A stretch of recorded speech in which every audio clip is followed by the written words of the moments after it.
Chapter 8 The Battle for Nami no Kuni. Using his peripherals, Sasuke looked over at his best friend and saw how bad in a state he was. The Zanpakuto had impaled him right through his kidneys and penetrated through the other side, leaving Naruto, a useless broken puppet, on the ground, staining the dirt red with spilt blood. Glaring at the feminine boy in front of him with blood-red eyes, Sasuke spoke, "Why have you attacked us?" The foe hunter Nin stared at him with cold, lifeless orbs. Lips curling into a sneer, the boy replied, "It is of little relevance, there is no escape from here, Leaf-san." Sending chakra to his feet, the boy blurred from view and reappeared in front of Sasuke, landing a viscous punch that rocked Sasuke's jaw, sending him tumbling backwards. Sasuke crashed hard against one of the ice mirrors behind him with a thump, sending rivulets of pain ricocheting up his spine. The Nin stepped away from Sasuke and disappeared into one of the mirrors. "What the fuck?" Sasuke bit out in surprise. "It must be a Kekkai Genkai," Sasuke concluded as he looked up at all the mirrors where the Nin appeared in each one. "How am I supposed to decipher to which one is which?" Sasuke fumed, staring at each visage with his Sharingan eyes, but each mirror was flooding with chakra and he wasn't able to tell the real from fake. Suddenly the clones began to move, speeding quickly from mirror to mirror, and Sasuke had a gut feeling that he should move. On instinct, Sasuke jumped out of the way, spinning around to face behind him, and saw the Nin had jumped out of the mirror behind him, kunai in hand. He had been close to death had he not reacted on instinct and moved. "If you are to kill us as you say, the least you should do is introduce yourself," Sasuke demanded, hoping to stall for time. "I am Haku Nuke Nin of Kiri, and assistant and aide to Zabuza-sama." The feminine boy spoke with an air of disgust. Sasuke's eyes widened as he realized who he was. He was the hunter Nin who had disappeared with Zabuza's body. The realization came at a bad time, as Sasuke had a split second to dodge the kunai that came within inches of his face. Even as he dodged with a front-flipped, Haku sprinted towards him with a speed that rivaled Naruto's as he leaped up to meet Sasuke, landing another punch to Sasuke's solar plexus, sending him crashing back down to the dirt with a hard thud. Naruto was still out, Sasuke realized, as the wound slowly started to regenerate. But it might be some time before he could even move, let alone take a part in the fight. Sasuke had to hold the fort down by himself. Bouncing back on his feet, Sasuke sped through a set of hand seals, leaning back, gathering chakra in his lungs. "Katun Hausenka no Jutsu," Sasuke called out, leaning forward and blowing several mid-sized fireballs at the teen. It was to no avail though, as Haku used his flexibility to gracefully avoid the fireballs, leaping in between them and crossing the distance between him and Sasuke and swinging his large Zanpakuto. Hayuten. Ice released Sasuke though, and suddenly the Zanpakuto was covered in ice, starting from the handle up to the tip of the blade, and he had little time to bring up his own feeble kunai to block the Zanpakuto from slicing his jugular.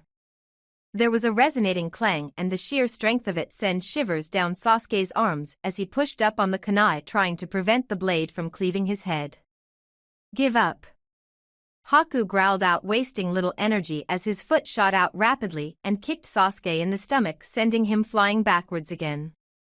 Sasuke began thinking rapidly, trying to formulate a plan on how to defeat the stronger teen, who obviously had a superb Kekkai Genkai that allowed him to use and manipulate ice to the extent where he didn't even need to be near a water source to use.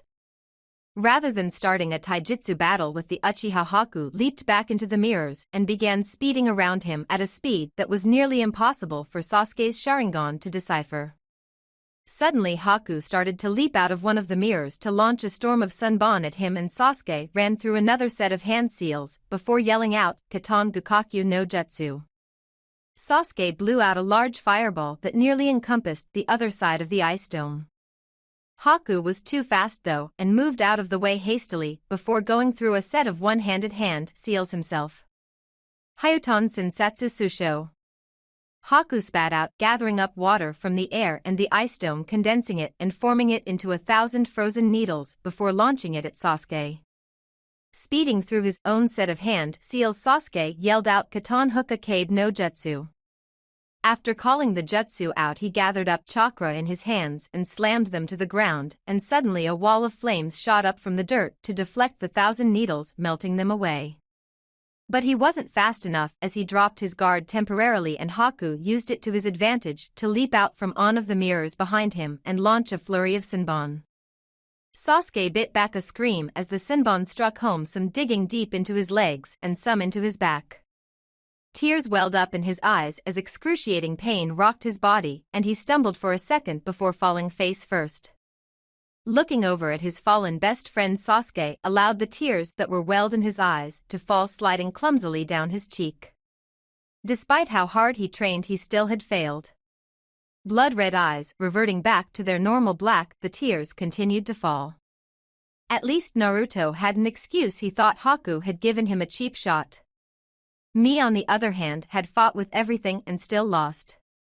Swallowing a sob, Sasuke fought to stand up, the pain unbearable as he reached behind him and pulled on the Senbon, ripping them out of his body, blood tainting the air with its metallic smell. "It's futile, give up now," Haku demanded, walking over to Sasuke and giving him a harsh kick to his ribs. "I can't until there's no breath left in my body. I can never give up," Sasuke growled out, receiving another kick and whimpering in pain. "Why do you continue to fight when you're outclassed?" Haku asked, pulling his Zanpakuto out of his scabbard and pressing it against Sasuke's neck. "Because he wouldn't," Sasuke spoke, staring at his fallen best friend. "So I can't, you fool," Haku said, laughing cruelly before gripping the lapels of Sasuke's shirt and lifting the boy up off the ground.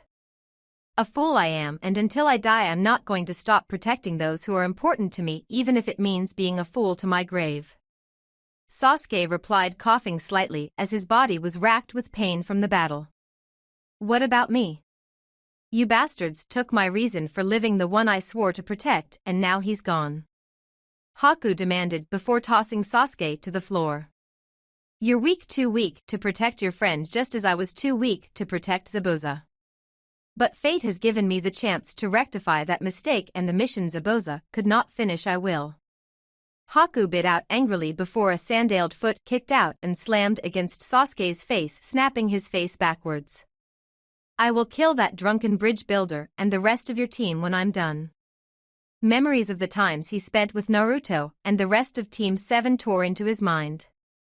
"I can't let you do that," Sasuke snapped angrily, standing up to his feet. "How do you plan on stopping me? You're nearly out of chakra," Haku asked, allowing a small smirk to grace his face. Sasuke formed a ram seal with both hands before sending his chakra flaring up in a spiral around him, making it visible and sending the Senbon stuck to him flying off him. "I might not have enough chakra to outlast you, but I don't need to. I just need enough to keep you busy until help comes," Sasuke replied, realizing that he shouldn't use any Sharingan techniques. But he didn't have enough for the A-ranked Katan Housenka Ryuden no Jutsu, which would possibly stop Haku, but at the moment irrelevant. Even if he attempted and gave his life up to do it, chances were the technique wouldn't even work. He would gladly give up his life to take Haku out, but the Housenka Ryuden just wasn't possible. Watching his opponent carefully, Sasuke spoke again. "You can't have too much chakra yourself. You've used several Hyoton techniques, as well as this ice prison takes lots of chakra to maintain." Haku glared at him, panting slightly. Sasuke had a very good point, as Haku had already used up nearly half of his chakra fighting against Sasuke. "It's enough to take you out," he shot back, grinning as he slid into an offensive stance, ready to impale Sasuke with the Kubakiri Hocho. "I guess I'll just have to kill you with taijutsu only," Sasuke replied with a small smirk of his own, feigning arrogance to cover up his fear. "Not a chance," Haku said, snarling as he sprinted towards the Uchiha. Reaching behind him, Sasuke pulled out a scroll and bit his thumb, leaping into the air as he unfurled it, swiping his bloody thumb across the scroll as several windmill shuriken popped out attached to ninja wire. Still in midair, Sasuke launched the first shuriken, watching as it whizzed towards Haku. Unable to see the invisible wire, Haku blocked it with his Zanpakuto, but Sasuke maneuvered the shuriken to whip around the blade before yanking it out of the teen's grasp. Suddenly, Haku found himself without the head cleaver and with two more shuriken heading towards him. If he didn't react, they would easily cleave him in half and decapitate him. Sasuke smirked, realizing that Haku was caught in the trap. Haku's eyes widened, but not before he applied chakra to his feet and leaping back into one of his ice mirrors. Haku began moving through the mirrors at high speed again and out of Sasuke's visible sight.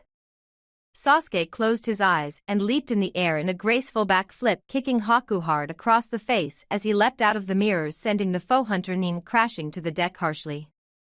Not giving him time to react, Sasuke landed nimbly and leapt at the boy, catching him off guard with a severe spinning heel kick to the boy's jaw, bruising his face and busting his lip.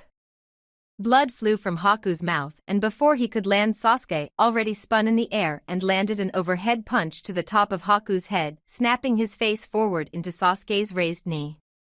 Haku's nose broke with a wet snap, and Sasuke did not relent, sweeping Haku's leg from underneath him with a quick leg sweep and quickly grabbing a kunai and reaching out to stab him in the heart, but Haku intercepted with his own kunai before kicking Sasuke away from him. "How the fuck did you catch me while I was in the mirrors without the Sharingan?" Haku demanded, panting from exertion. "While I was using the Sharingan, I noticed that you attack from the mirrors in a certain pattern over and over again. Once I memorized the pattern, it wasn't hard to predict where you'd attack from next." Sasuke puffed out his exhausted body, ready to fail him at any second. Launching himself at Haku again, he realized this would be his last attack. Haku saw him coming and aimed a high kick to Sasuke's face, but it missed as Sasuke ducked low and kicked Haku in the chin, sending him flying up in the air. Running through a set of hand seals, Sasuke yelled his last attack, Katan Gukakyu no Jutsu. Haku's eyes widened in frightfully as a hot fireball came shooting up at him. In his last-ditch effort, Haku gathered up as much chakra as he could muster to form an ice shield around him. The fireball crashed into the ice shield and wouldn't relent as it tried to melt the shield. Haku screamed as his body was engulfed in flames, the shield melting away. But the pain was momentarily as the fireball was put out forcefully. Smiling to himself, Sasuke fell over unconscious, hitting the ground face first. Haku landed, his body racked with pain as his nerves were searing from the heat. Letting out an angry yell, he gripped the Kubakiri Hocho and was ready to cut off Sasuke's head when something intercepted him, and Haku found himself staring into a set of angry neon green eyes. "I don't fucking think so." Haku bit out a scream as a viscous punch slammed into his stomach, nearly causing him to vomit. "Because you hurt Sasuke, I'll never forgive you. Today you die, motherfucker." Naruto yelled, letting out a beastly roar as his chakra surged through his body. "Let me go, team." Yujito growled out to Kakashi and Kiba, straining against her bounds. "When I get out of here, I swear I'm going to make you leaf Nin pay. I'm the daughter of the Sandame Raikage," Yujito said, snarling. "Kunoichi-san, please do not mistake me to be as patient as my student Naruto. Your life is being held on a whim right now. If it weren't for the so-called bond you and Naruto formed during his fucked-up genjutsu, you'd be dead already. The only reason you're even alive is because of him, and I don't want to risk hurting him by killing you. Currently you hold information of SS-ranked knowledge, which would be enough for me to take a kunai and cut your jugular clean. So until we get back to Konoha and find out the extent of the bond you and my charge share, I suggest you keep your mouth closed." Hatake Kakashi bit out cruelly, masking his concern with an air of indifference. Yujito glared at him, but before she could respond, she let out a guttural scream. "Sensei, what the hell's wrong with her?" Kiba asked as Akamaru quickly hid within the boy's parka. "I don't." Kakashi was interrupted by Yujito. "Naruto, he's in trouble," Yujito whispered, opening her jade-slanted eyes and boring them into Kakashi's. "What do you mean he's in trouble?" Kiba asked, baring his fangs at the vessel for the Nakomata. "He's hurt, I can feel it. He needs help," Yujito replied, her eyes falling downcast. Kakashi looked at her skeptically. "Kiba, look after Yujito here while I go check up on Sasuke and Naruto. If she moves, incapacitate her immediately without hesitation, but try not to kill her," Kakashi ordered the Inuzuka. "Hi, Kakashi-sensei." Kiba responded, nodding as he pulled out a kunai and stood over the Jinchuriki. Giving one last glance at Yujito and Kiba, Kakashi disappeared via the Konoha Shunshin. Don't think I won't hesitate to kill you if you move. Kiba growled out and Akamaru poked his head out to bark in agreement. Yujito glared at the boy but did not reply. Kakashi sprinted outside, taking in his environment and scanning the area for enemies. Up ahead, he saw a frozen dome of ice in the middle of the forest clearing.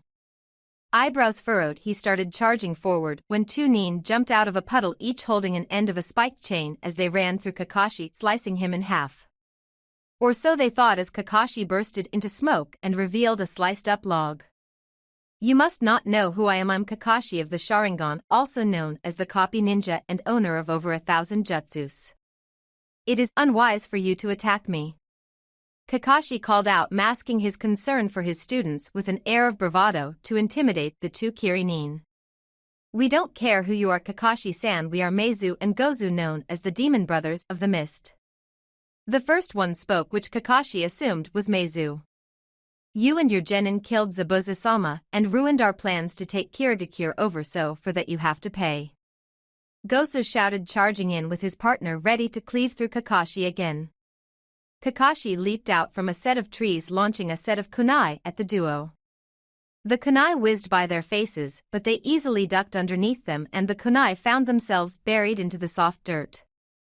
You really should fear the Sharingan bakas. Kakashi replied, pulling up on the edge of the Hitai 8 that covered his eye. Not us. Gozu replied, and they launched their chain at Kakashi, smiling cruelly as it whipped around them, the spikes burying themselves into his skin. The chains poisoned, by the way. Dozu called out arrogantly, and to his surprise Kakashi smirked. I know. Kakashi responded before bursting into smoke. Kage Bunshin Meizu was interrupted as Kakashi appeared behind him, his kunai slicing through his jugular cleanly. Blood squirted into the air as the life substance started leaving him, and Meizu stumbled for a second and then fell over dead. Meizu! Dozu screamed towards his fallen comrade before turning to Kakashi. You were one of the kunai? Dozu asked incredulously. Yeah, while I hid in the trees I created two Kage Bunshin and hinged myself and one of them into kunai and purposely missed to get behind you. Kakashi bragged. Smart move, but now you die. Dozu spat, snarling at the elite jounin. And you know what the fucked up part is? Kakashi continued. Seeing Dosu's incredulous look, he continued. I'm another Bunshin baka. Dozu didn't have time to scream as a kunai was rammed into the back of his brain and he too breathed his last. Weary from work and old age, Tazuna stepped inside his house and saw one of the leaf nin hovering over a tightly bound female kunai in hand. God, he needed a drink. What's going on? Tazuna asked quietly. Kiba gave the old bridge builder a morose look, looking almost as if he was wondering on how to answer the question. She's a kunoichi from Kumo who attacked Naruto during training, so we're taking her back to Konoha after the completion of the mission for interrogation. Kiba replied honestly, giving the female nin a sideways glare. Roger, do you know if Tsunami finished cooking? Tazuna asked, his stomach rumbling in hunger. Last time I checked she was almost done. Kiba responded before grabbing a seat and pulling it in front of the kunoichi. Shinobi, Tazuna thought darkly. Stepping into the dining room, he saw his daughter Tsunami setting up plates for their supper. Rice, fish and red bean soup smells good. Ah, and you got some dango and sake to go with it. You are a dear, Tsunami-chan. Tazuna called out affectionately. Tsunami smiled and gave her father a hug. Yeah, but we have to wait for Naruto and the others to return. I don't want to start supper without them too, san. Tsunami replied offhandedly. Nonsense. They're ninja, for crying out loud. To them a good meal consists of berries and whatever they can find in a forest. They're probably out there training and doing important stuff. They can just heat it up when they get back. Tazuna said cheekily. We do not eat berries, Kiba called out from the guest room. Where's Inari at? Tazuna asked, seeing as it was abnormally quiet without his grandson in the room. He's probably in his room like usual, you know how he's like. Tsunami replied before dishing out the food on each plate. Tazuna took a seat at the head of the table and grabbed the jug of sake, pouring himself a cup. "2 san, you should cut down, you know." "Never." Tazuna replied, bringing up the cup to his lips. There was a sound of heavy thudding down the steps and Tazuna turned his head to see his beaming grandson flying at him. "Jiji!" Inari cried out, hugging him. "Inari-kun, how are you, boy?" Tazuna asked. Hungry Inari joked cheekily upon feasting his eyes on the food.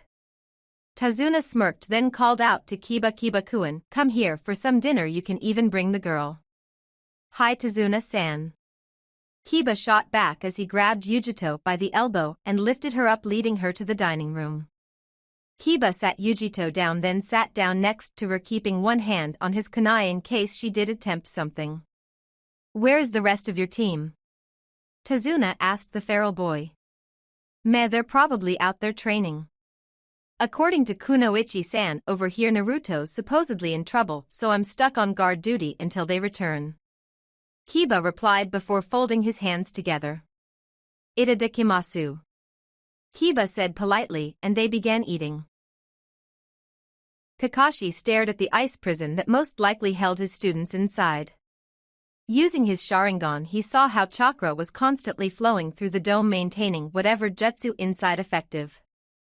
But who the hell had a Hayaton jutsu nowadays? It wasn't even heard of often, it only popped up in places like Kirizaboza. Instantly knowing his students were in danger, he inspected the ice dome for a way in.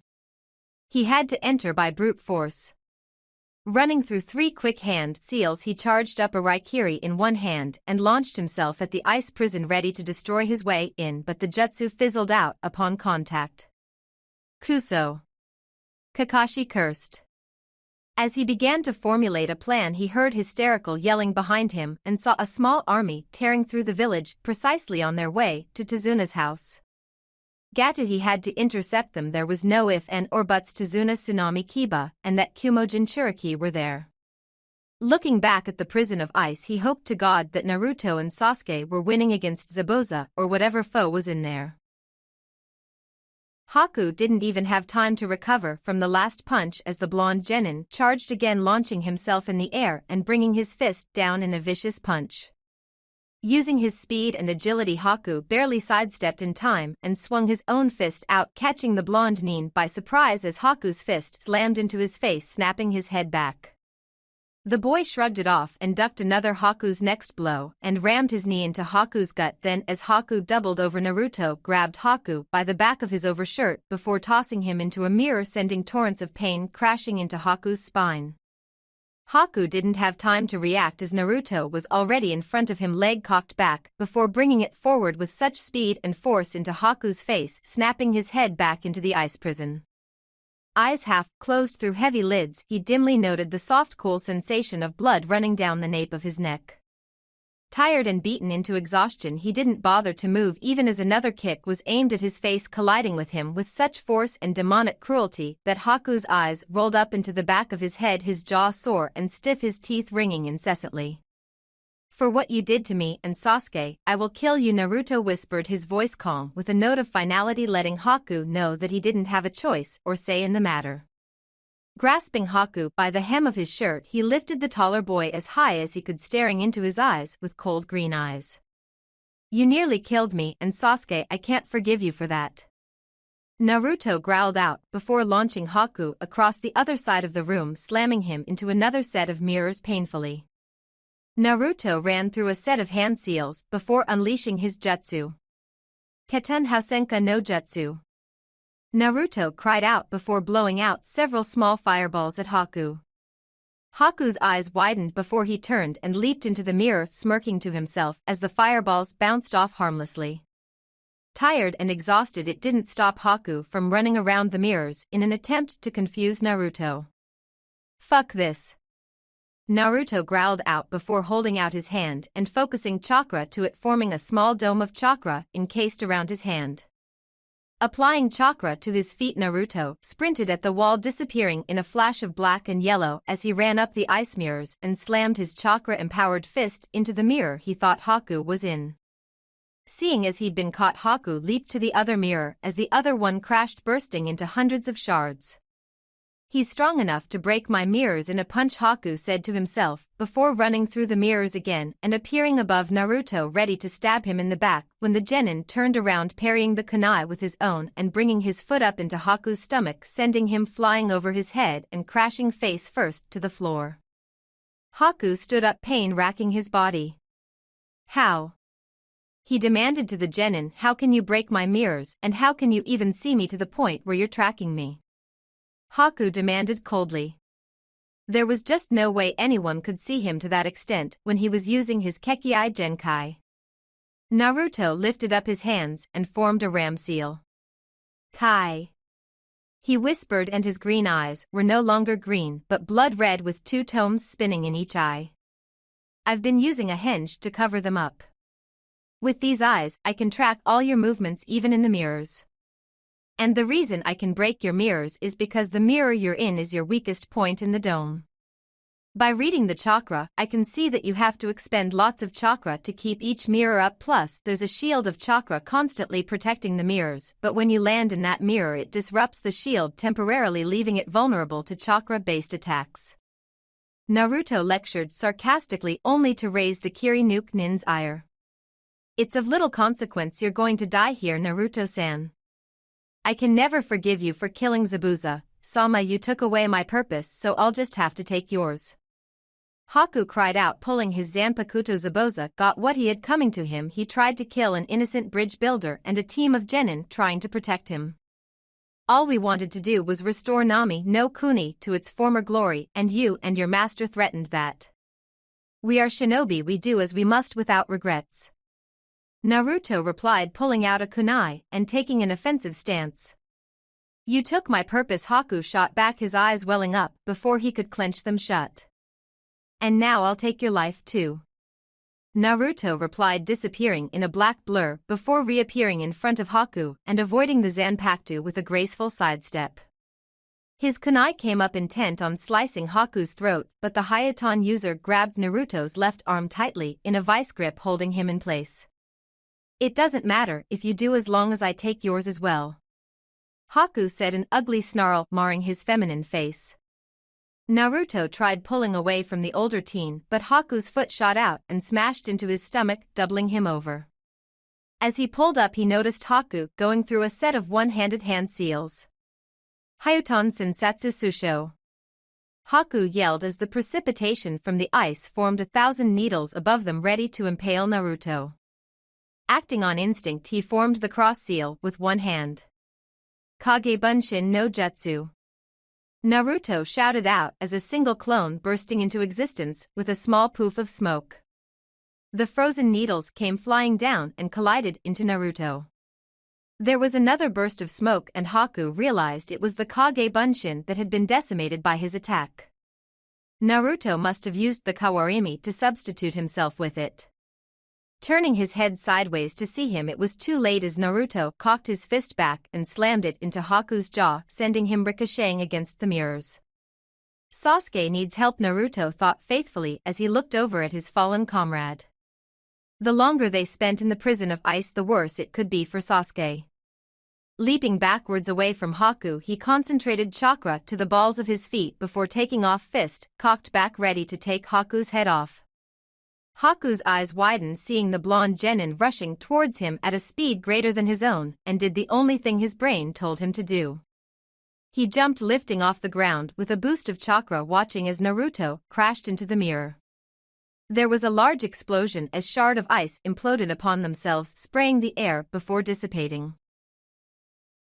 Just as their meal began, an explosion rocked the room and Kiba stood on his feet, kunai in tow.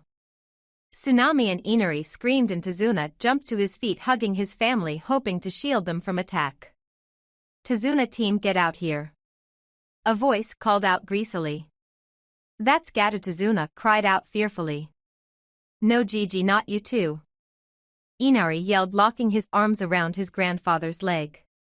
Sending chakra to his nose, Kiba took a whiff of all the scents outside. Akamaru barked out to his master, who nodded sadly.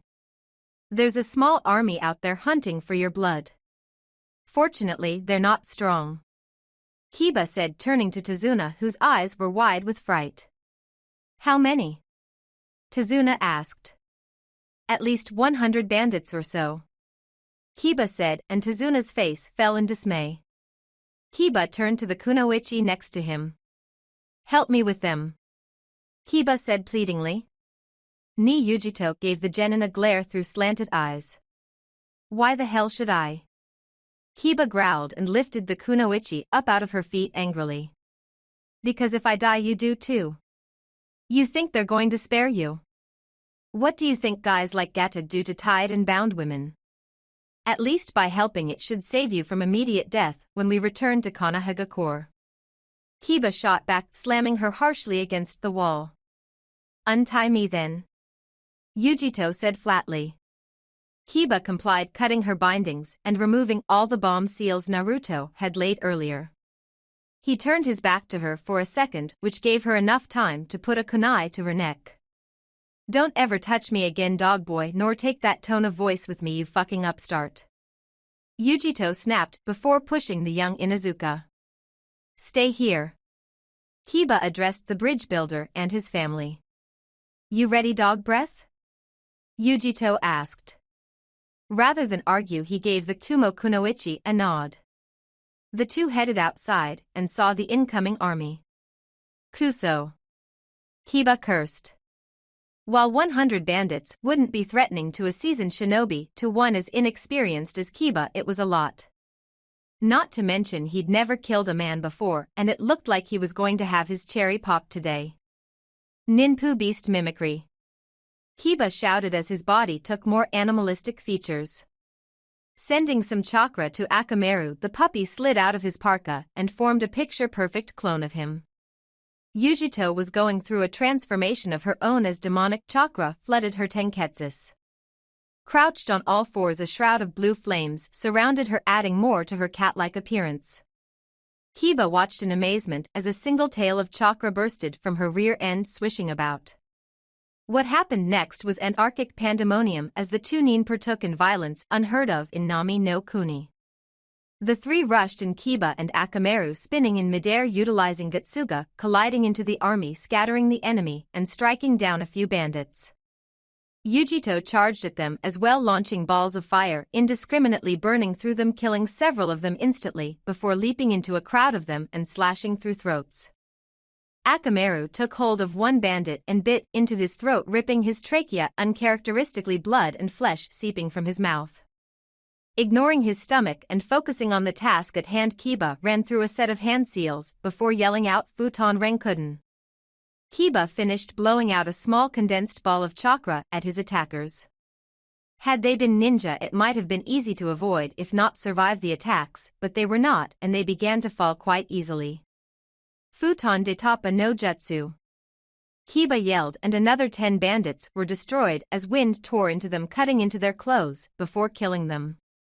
Yujito let loose on the remaining bandits, unleashing her wrath and fury, her pent-up frustrations, making her attacks stronger and deadlier until there was only Gata left. No longer needing the Nibi, she cut off the chakra from the bijou and stood up on 2 feet, back to normal. You should have never come to Nami. Kiba growled out to Gatu. The fat pudgy man began backing up in fear, seeing as his small army had been decimated by 2 shinobi and a puppy. Who the fuck are you people? He demanded fearfully. Who are you to come into Nami and enslave the people, slaughter their heroes? Kiba demanded as tears welled in his eyes. During dinner, Tazuna had told him several stories of the terror Nami had withstood under Gatu's reign. How could you kill so many, rape so many, and feel nothing? Kiba demanded angrily. Here he was, a 12-year-old boy, forced to defend a country from a madman, losing his innocence in the process. Oddly enough, Yujito was quiet. Who gave you the right to take life so carelessly? The strong conquer the weak, that's life, kid. Gatu replied unapologetically. Kiba bowed his head down and let the tears flow freely. You bastard, you fucking bastard. Kiba yelled, baring his teeth at the tyrant. It ends today, Gatu shot back at him. That it does. Before Gata could run, he screamed and blood tainted the air once more as the fat man was lifted off his feet, a hand protruding from his chest with lightning arcing all around him. It ends right now.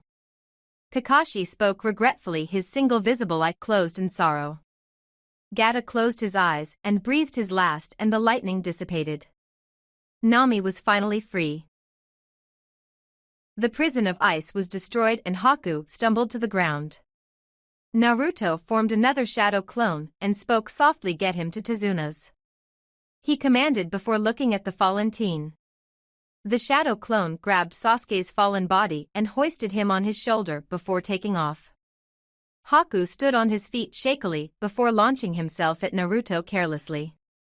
Naruto avoided the kick that was aimed at his face, ducking under Haku's leg before slapping his hands to the ground and doing a one-handed handstand, kicking Haku across the face, snapping his face to the side ruthlessly. Perhaps if Sasuke hadn't given you such trouble, this fight would last a lot longer.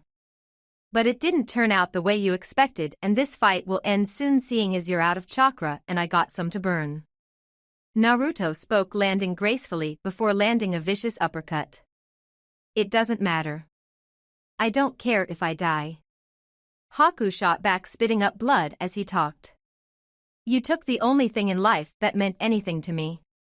You denied me of my purpose and took my only loved one. What do I have to live for? Haku said tearfully. For a second Naruto had the decency to look ashamed of himself. I'm a shinobi, it's what I get paid to do. I was hired to protect Tezuna from attacks so he could build a bridge and free his people from Gato, a man your master worked for. Naruto spoke unapologetically. Knowing what was going on in Nami, how could you even follow a man like that? A man who didn't care what he had to do to get money, even if it meant sacrificing a whole country to an evil man? Naruto demanded, punching the boy in the face and breaking his nose. Haku stumbled back, his body numb from all the pain that had been inflicted on him. Because he was the only man who cared. In my village, people with Kekkei Genkai were killed and I had to hide. My parents were dead and I was just some street urchin. Zabuza-sama was the only one who cared. He fed me, trained me, and gave me a purpose to be his weapon until one day when he could take back Kirigakure and become Mizukage.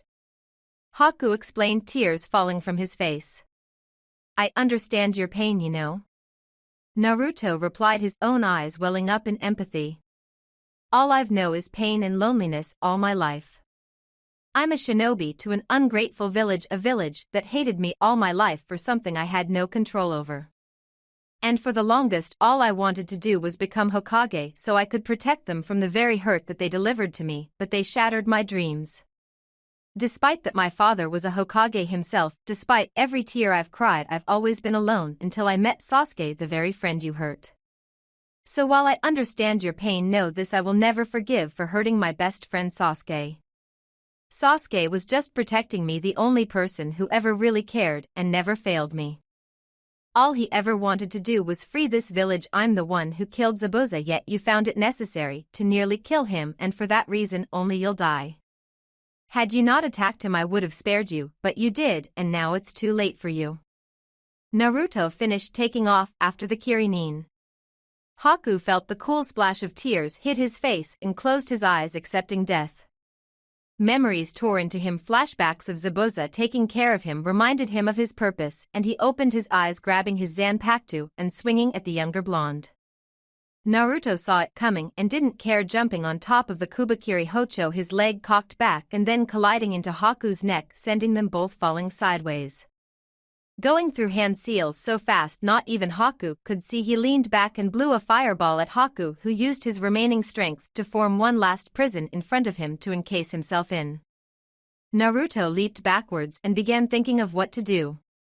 He had enough left for one shot, and he hoped this next jutsu would even work for him. Ox-hair monkey Naruto thought as he went through the motion, opening his blood-red eyes to stare at Haku with cold indifference. Holding his right hand out and gripping it with his left, he willed his chakra to become lightning, sending it surging forward to his right hand. Delicately shaping it, he overdid it chakra-wise, and the attack blew up in his face, his flesh sizzling as lightning backfired on him. Ox hair monkey willing his chakra to become lightning, he sent it down to his hand using all his focus on shape manipulation to make it take its shape. The lightning formed a sphere in his hand as the rest of the lightning chakra shoot from it, shooting sparks. Letting go of his right hand, he looked at Haku with his blood-red Sharingan eyes. There was a feeling of being sucked into a vacuum as he charged forward, Chidori in hand. His chubby cheeks flapped backwards at the high speed it took to maintain the attack. The sensation of being sucked into the void continued, and he let it pull without fight, and he vanished from sight, appearing in front of Haku's mirror. Chidori cocked. Haku's eyes widened in fright. Naruto's tears splattered against the mirror. Lightning sizzled against his hands, the very flesh on his hands burning against his will. The Chidori exploded through the mirror as Naruto thrusted the attack, and the mirrors shattered once more, and Naruto felt a splintering sensation as his hand broke through Haku's chest and out his spine. Naruto screamed as a large Zanpakuto impaled him once more through his stomach all the way to the hilt. Haku screamed as his chest was punched through. His brain didn't have the time to register the pain as the Chidori punched through his heart and out his back, but not before the thrusted the Kubakiri Hocho into the genin's stomach. It is finished. Zabuza-sama, Haku thought his final thought. The blood no longer flowed through his body, his lungs couldn't draw breath, and his heart was longer existence. The brain wasn't receiving the right messages from the nerves before it shut down. Haku, apprentice and weapon of Momochi Zabuza, was no more. Ripping his arm from the body, he fell backwards. Naruto stood up and pulled the Zanpakuto out and stumbled forward towards the body. Naruto kneeled to the floor and stared into the lifeless glazed brown eyes of Haku. "You dumb son of a bitch." Naruto cried out, tears flowing freely. Placing his hands on the dead boy's face, he slid his eyes closed. "Rest now, Haku. Maybe in a different world we could have been friends." Naruto spoke tearfully before letting out a pained sob. "Is this what my life will be as a shinobi?" Naruto said to himself, speaking out loud. "Sasuke!" Naruto shouted, clutching his stomach in pain before stumbling towards Tazuna's house, bleeding from the large puncture wound in his stomach. Using whatever chakra he had left, he sent it to his feet and made it to the bridge builder's house before he too fell over, crashing face first into Tazuna's living room floor. Sasuke, Naruto thought before the void of pitch-black unconsciousness washed over him blissfully as blood leaked out of his body. Chapter 9, Whispers of War, Part 1. Nami no Kuni. Jade green eyes opened groggily as sunlight filtered in through them, causing the 12-year-old boy heavy discomfort. Now awake, he stood up to find that the hole in his gut had indeed repaired itself thanks to the Kyuubi's regenerative powers. Sure, he was hated, but he healed fast. It was a catch-22 if you'd ask him. Looking down at his bandaged hand, the stinging sensation he had felt as he charged up a second Chidori was gone. The sheer power and chakra he had focused into it had been so powerful that it had fried the flesh of his hand. The pain had been so hot it had been nearly tear-jerking, but he had focused on saving Sasuke that he'd ignored it and killed Haku. He had killed again. He had charged up a fistful of lightning and rammed it into Haku's chest sternum, giving way to the sheer strength and speed he'd used as he battered his way in. He had not hesitated. He didn't remember much. He remembered how angry he'd been, seething with white-hot rage, and took Haku's life without even touching the Kyuubi's chakra. What did it mean? Was he a killer like the Kyuubi? Could he be cold and remorseless as he watched the life slip from someone's face? Was he truly the Kyuubi? He remembered Yujito's words, "I'm not the demon, I'm its vessel, there is a difference." Sighing, he stood up out of his bed with minimal difficulty and padded his way to the bathroom so he could take a quick piss. Sleeping for as long as he did probably didn't help. After relieving himself, he flushed the toilet and headed back to the guest room where the rest of his teammates should be. Instead of his teammates, he found the silently snoring body of one ni Yujito. Naruto stared at her unabashedly. He really couldn't help himself. Yujito was that beautiful. Feline-like eyes closed, a small smirk marred her sleeping face, blonde hair cascading over her chest. She was the epitome of what a woman should look. Breasts covered solely by the sheet she had covering her, but they did not cover her long, slender legs. Dear God, why did his hormones choose to start kicking in now?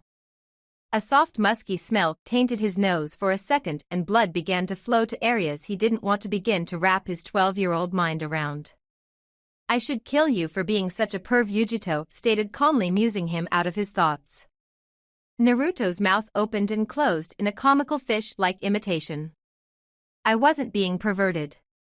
He clarified, besides you couldn't kill me anyway after all you tried. Naruto continued, nearly smirking when he saw a disdainful smile mar Yujito's features. Suddenly she began to smile cat-like, as a plan must have suddenly inspired her. You're not a pervert, Naruto? Shame, she spoke softly as he slowly spread her gorgeous legs, parting them slightly to give the younger blonde a look. Unable to control his eyes, they slowly moved from her legs and up her calves to what he secretly wanted to see. But she denied access as she clenched her legs together. Come here, Naruto. She whispered, beckoning him with her voice. His legs moved independently of his mind and slowly walked towards the feline goddess. She slowly shifted herself as she got on her knees, sheets still wrapped around her chest, but Naruto still saw the swell as she breathed. He decided right there and then that despite his disdain for the Jinchuriki, she was remarkably and amusingly attractive.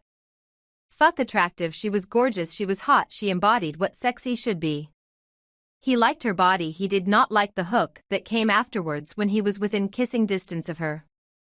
Hentai. She screamed as her knuckles crashed into his face, sending him flying backwards a few feet. Naruto got up shakily before giving her one last hard look. Fucking bitch. He growled out, two Tomo Sharingan blazing to life. He disappeared via Shunshin, ready to find his friends. Yujito shivered as she watched the boy leave. She utterly aroused and genuinely terrified at the same time. Spiky blonde hair and neon green eyes that shifted to a blood red and black void of death in a split second. He had a muscular whipcord body with a haunting smile and whiskered cheeks to boot. Yujito definitely wasn't into BDSM, but the very idea of him roughing her up was not as disgusting as she should be finding it. Perhaps it was the nibby inside of her being submissive to the jailer of the Kyuubi? Dismissing such thoughts, she duly noted that the sheets were soaked proof of her arousal. She had felt it tangibly as he had stepped in the room and began peering at her with those pale green eyes of him.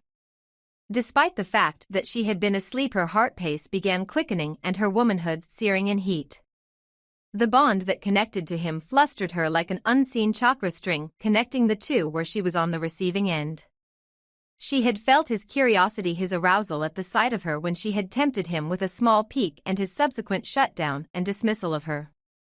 The connection between them had shut off so quickly that it made her wonder just exactly had happened to him that could allow to completely devoid himself of all emotion in a heartbeat.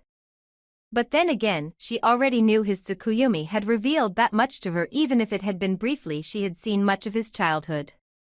It had scarred and traumatized her to think that a village could do that much to a boy. Shunning him would have been a blessing, but to savagely beat him and nearly kill him for harboring something he had control over was despicable.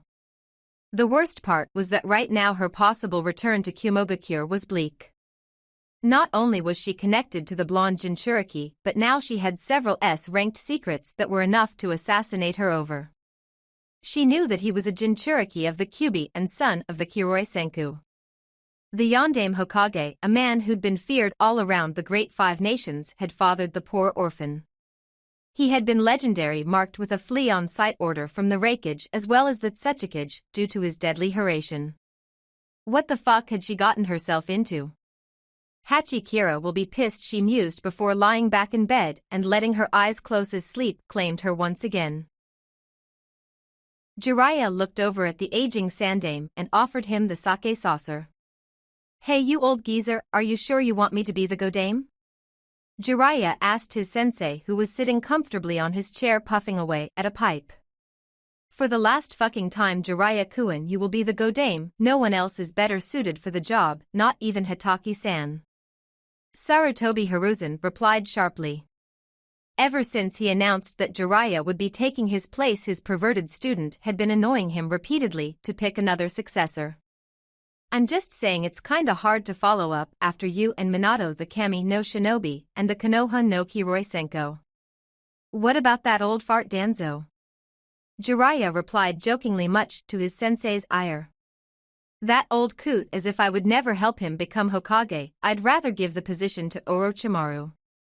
Sarutobi said, snorting, finding the very idea of it hysterical. That's not very nice, Hokage-sama, a withered voice spoke as someone stepped into the room.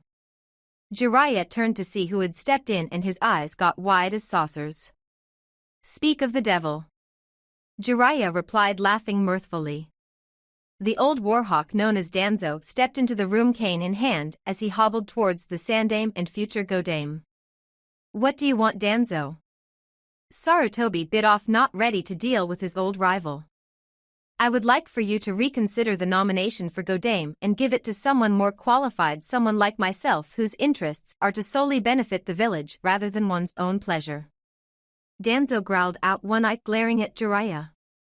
Request denied. Jiraiya-kun will be the Godame, simple as that. Despite the fact that I had sentenced you to prison for life without parole, the daimyo of Hai no Kuni decided to pardon you. I will not. A guilty criminal will not become Hokage while I live.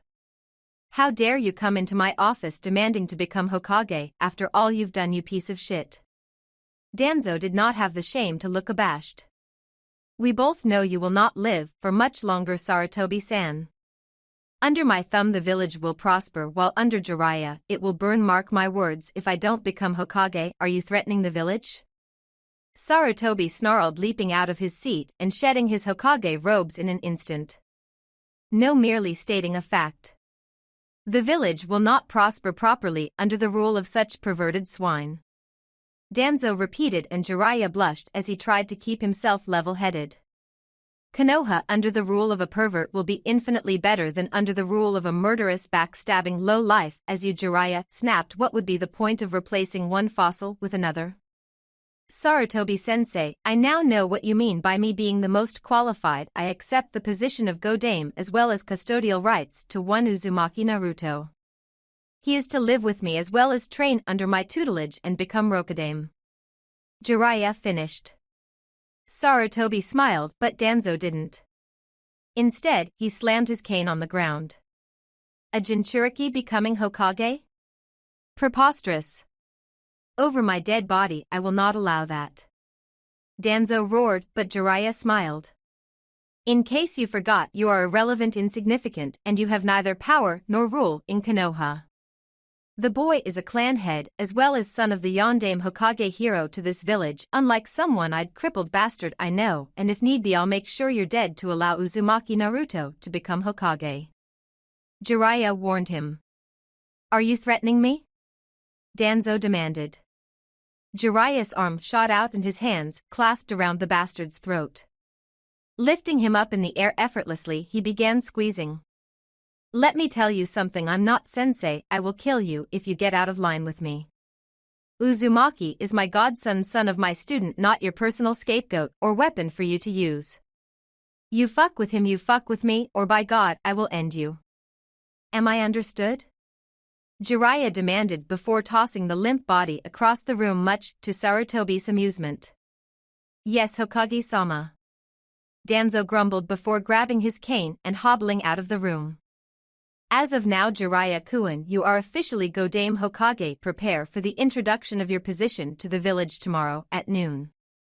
Sarutobi grinned before walking away from the desk.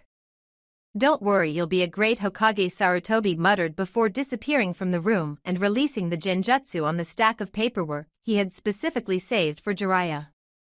Seeing the paperwork, Jiraiya let out a girlish scream. Son of a bitch, I'll kill you, you old fart. We are all here. A boisterous voice announced to the projection of the other 8 members in the desolate cave. Can we hurry this meeting? You talk too much, and Jashin-sama's getting thirsty for his offering, and I do not wish to bring his ire upon me. Another voice called out from across the room. You will do to remember that in here I am God and can smite you a hell of a lot harder than your Jashin.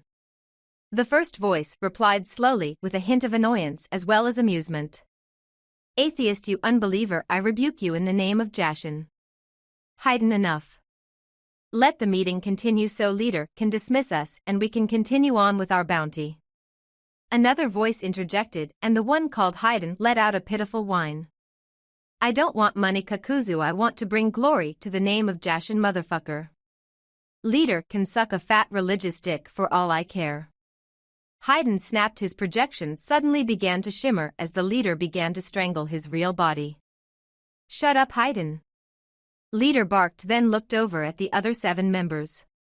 It is time for us to start collecting bijou, and this plan will surely get us 3 bijou in one sitting.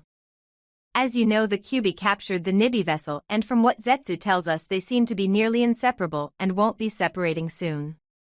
The second Kakashi's team gets to Konoha, we will send a courier bird to Suna warning them of an impending attack and to turn over their Jinchuriki.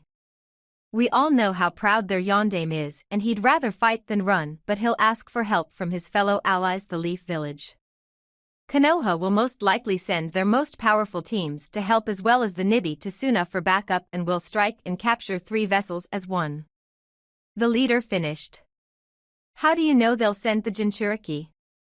Another voice spoke up, the voice belonging to one of the last 4 Sharingan users, Uchiha Itachi. Itachi-kun, we all know about Konoha and their uses for Jinchuriki. The leader said, laughing. Hi. Itachi replied. I'm sending you Itachi, Kisame, Sasori, and Deidara. It should be enough to complete the task at hand. Remember this, you must not fail or face divine judgment. Kaka-sensei. Naruto pouted, his eyes squinting, giving him a fox-like appearance. Naruto had showed up at the bridge, and to his surprise it had been complete after Gata's death. The shipment of the metal and concrete that was supposed to have taken 2 months' time had miraculously appeared in Nami. Naruto, hang on a second. Tizuna's about the name the bridge, will talk afterwards. Kakashi chastised the 12-year-old. Tizuna stood in the center of a bunch of Nami citizens. People of Nami, we are gathered today because the bridge to freedom has been completed. Thanks to Konoha and the efforts of Team 7 Heavy Assault Squadron, we were able to finish the bridge and come that much closer to our dream of restoring Nami to its former glory. We had been faced with obstacles: poverty, the kidnapping and raping of our daughters, our children forced into work camps. They overtaxed food with less than minimum wage for our work. We had been plagued, but God had given us hope through Team 7. Despite the fact that I had lied about the importance and priority of the mission, they followed through, bravely disregarding their own caution for their lives, and helped save us. So today we will christen the new lake as Konoha Lake in memory of their service as well as our combined future prosperity. As for the bridge, it shall be named the Great Naruto Bridge. Tizuna announced, and Naruto's jaw dropped. Nanny. Tizuna looked over at the young shinobi and smiled. Yes, it shall be named after you, Naruto. Twice you have saved my life with no reason to. You continued the mission despite the lie. You selflessly cared when no one else did, and you fought when no one else could. You never gave up and put aside your own feelings and did what was necessary to ensure my survival. Thus it shall be named after you, as an example that one person can make a difference, as an example that we, the village of Nami, will fight from now on and never give up despite any challenge and overwhelming odds that may plague us in the future. This is the Great Naruto Bridge. Naruto looked at Tizuna with mixed feelings. The audience and Nami citizens stared in awe at him, clapping at him, smiling their eternal thanks. But I'm not the hero you make me out to be, Naruto stuttered. I'm not that person. Tizuna tilted his head at Naruto. You are not as emotionless as you think. You are our hero and savior even if you don't see it. So thank you for your services. We also extend thanks to Hatake, Kakashi, Uchiha, Sasuke, Inuzuka, Kiba, and even Ni Yujito, who had helped in the end. Thank you all, we can never thank you enough. Tizuna bent down and lit a large firework. The firework launched itself in the air and exploded into a million bursts of light, shining brightly despite it being a sunny day. After the official christening of Konoha Lake and the Great Naruto Bridge, a party and festival ensued. Normally Naruto hated festivals, seeing as Konoha had started an annual one in celebration of the Kyuubi's defeat. He had been going to them prior to his 9th birthday until he realized that for some reason he was attacked without fail every single time. But alas, now that the bridge was completed, Naruto knew he wouldn't be happy for long. He could party all night and be happy and merry like the rest of the drunks, but when he awoke in the morning he'd be returning to the hellhole that was his home, Konohagakure no Sado. Even though he had made friends out of Sasuke, Kiba, Kakashi, and had some sort of feeling for the Sandaime, it was still hard to wake up and be the most hated individual in Konoha for something out of his control. After all, he'd only been a baby when Yondaime team had sealed the Kyuubi away in his newborn insignificant body. Yet they still hated him for it, the pariah and scapegoat of Konoha. Brushing away such thoughts, he decided not to brood, he decided to leave that to Sasuke. Then there was the whole thing with Yamanaka Ino. He liked her, she was pretty enough, but her fangirlish tendencies ruined her for him. He needed someone who was strong, someone who he wouldn't have to worry about in battle. Someone like Niyujito? Kyuubi's voice reverberated through his cage. Instantly Naruto was summoned to his cage, a place he hadn't seen since the attack that had left him blind temporarily. Naruto's mindscape was a sewer for some unpleasant reason. There was an ungodly stench that made Naruto wonder if Kyuubi ever got rid of his turd nuggets or if he just let them stink away. Giggling for a second, his eyes swiveled up to the imaginary cage that held the demon there. Their Kyuubi was teeth and fangs gnashed together and dark red eyes peering at him. "What the fuck do you want, you stupid fox?" Naruto asked blatantly. "I suggest that for the safety of your loved ones and friends that you never talk to me that way again," Kyuubi warned, baring his teeth at him, his hot rampant breath tickling Naruto's nose. "Do remember that you are sealed within me, not the other way around?" Naruto reminded him. "I have not forgotten, you pathetic monkey. I am merely reminding you that should you continue to fuck with me and I do find a way out of this seal, I will kill all you hold dear. You're never getting out. Have you summoned me for a reason, or were you just bored?" Naruto shot back. "You are here because you have been within close contact and proximity of the Nibi no Nakomata. You are under no circumstances distance yourself from her. When you used the Tsukuyomi on her and used it inappropriately, you accidentally connected yourself with her as well as the Nibi and I. Don't interrupt, I know that you know that. This bond, that damnable connection of yours, is plaguing me. While you might have been so angered at the kunoichi that you didn't notice, you aroused her heavily as well as the Nibi, and it's been eating at me in this cage your father shoved me in. Conquer the kunoichi's heartmate with her and I will assist you in any way possible until I escape. Do this for me and I will do as your father wanted, I'll let you live when I escape." Kyuubi growled out, leering at Naruto with blood-red Sharingan eyes. "I have no father, nor do I have use for you wanton desires, Kyuubi." Naruto snarled, unconsciously activating his own Sharingan. "I will do as I please, and now knowing that you want to mate with the Nibi, I will deliberately distance myself away from her, you idiot." Naruto snapped at the giant fox sealed away within him. "You will do as I say, boy, or you will reap upon agony and grief when I depart from this seal that ties me to your monkey flesh. That's what you don't get, Kyuubi. You're never leaving this cage alive, so don't summon me unless you got something important to discuss. I suggest you don't summon me again." Naruto disappeared from his mindscape and back into reality. Naruto opened his eyes to stare into the single cyclops eye of Kakashi.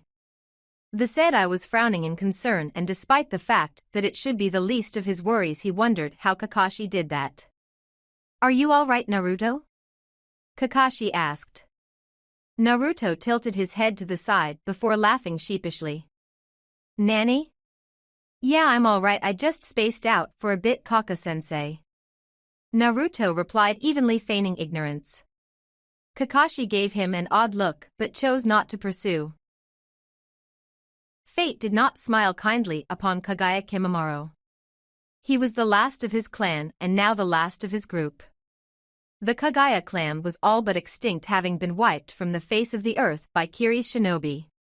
But fate had smiled upon him that day, and he had ran into Zabuza Shirsho and Hakukuin, and they had taken him in. They had fed him, trained him, they had given him a new purpose. But now they were gone. Both of them had been killed by the same shinobi. His Shirsho was dead because of chakra poisoning. Some sort of foul chakra had shut down his entire nervous system from the inside out. Haku, on the other hand, had died instantly. Something had caved his chest in and robbed the effeminate boy of his life. Zabuza had once told him that life was a bitch, either you fucked it or you got fucked. He would not stop until he avenged his surrogate family's death. He would not stop, would not be stopped until he saw the life extinguish from the shinobi's eyes. His purpose had been robbed, his family killed. Did fate hate him that much? It would appear that Jiraiya has been chosen to be Godame. A soft voice called out, eyes hid behind the shade of his glasses. Orochimaru was silent for a second before bringing his amber eyes to his informant Kabuto. It is of no consequence, the plan will continue as planned. We will destroy the Leaf Village. I am the strongest of the Sannin, and that hasn't changed. Orochimaru replied, his silky voice sending shivers down Kabuto's back. Good. Everything has been set in place. We have convinced the Kazekage to attack, and our soldiers here in Oto have come along brilliantly. Kabuto replied, pushing his glasses of his nose. Orochimaru looked over at the enigma that was Kabuto. It probably would benefit him to kill the medic Nin right now, but Kabuto did provide services that even he, Orochimaru, couldn't do right now. If it weren't for the fact that he desired the Sharingan so much, Kabuto would be a prime body for him to steal. Oh, how he desired to know the inner workings and jutsus that the medic Nin knew. But for now he'd be content with having him as a lackey. Do you have any new reports on the Akatsuki? The pale-faced snake asked. Kabuto gave his master a small bemused smile before responding. Yes, I do. It would appear that Kakashi and his team has captured the Nibi and Akatsuki plan to nab the 3 Jinchuriki at one battle. They will attack Sunagakure in an attempt to lure the Jinchuriki and capture them, or at least reveal who they are. Orochimaru pondered it for a second. It is not without consequences. Who are they planning to send? Uchiha Itachi, Kisame Sasori, and Deidara. Kabuto replied. Why do you say there will be consequences? Kabuto asked. Orochimaru's long tongue slithered out and flicked out at Kabuto.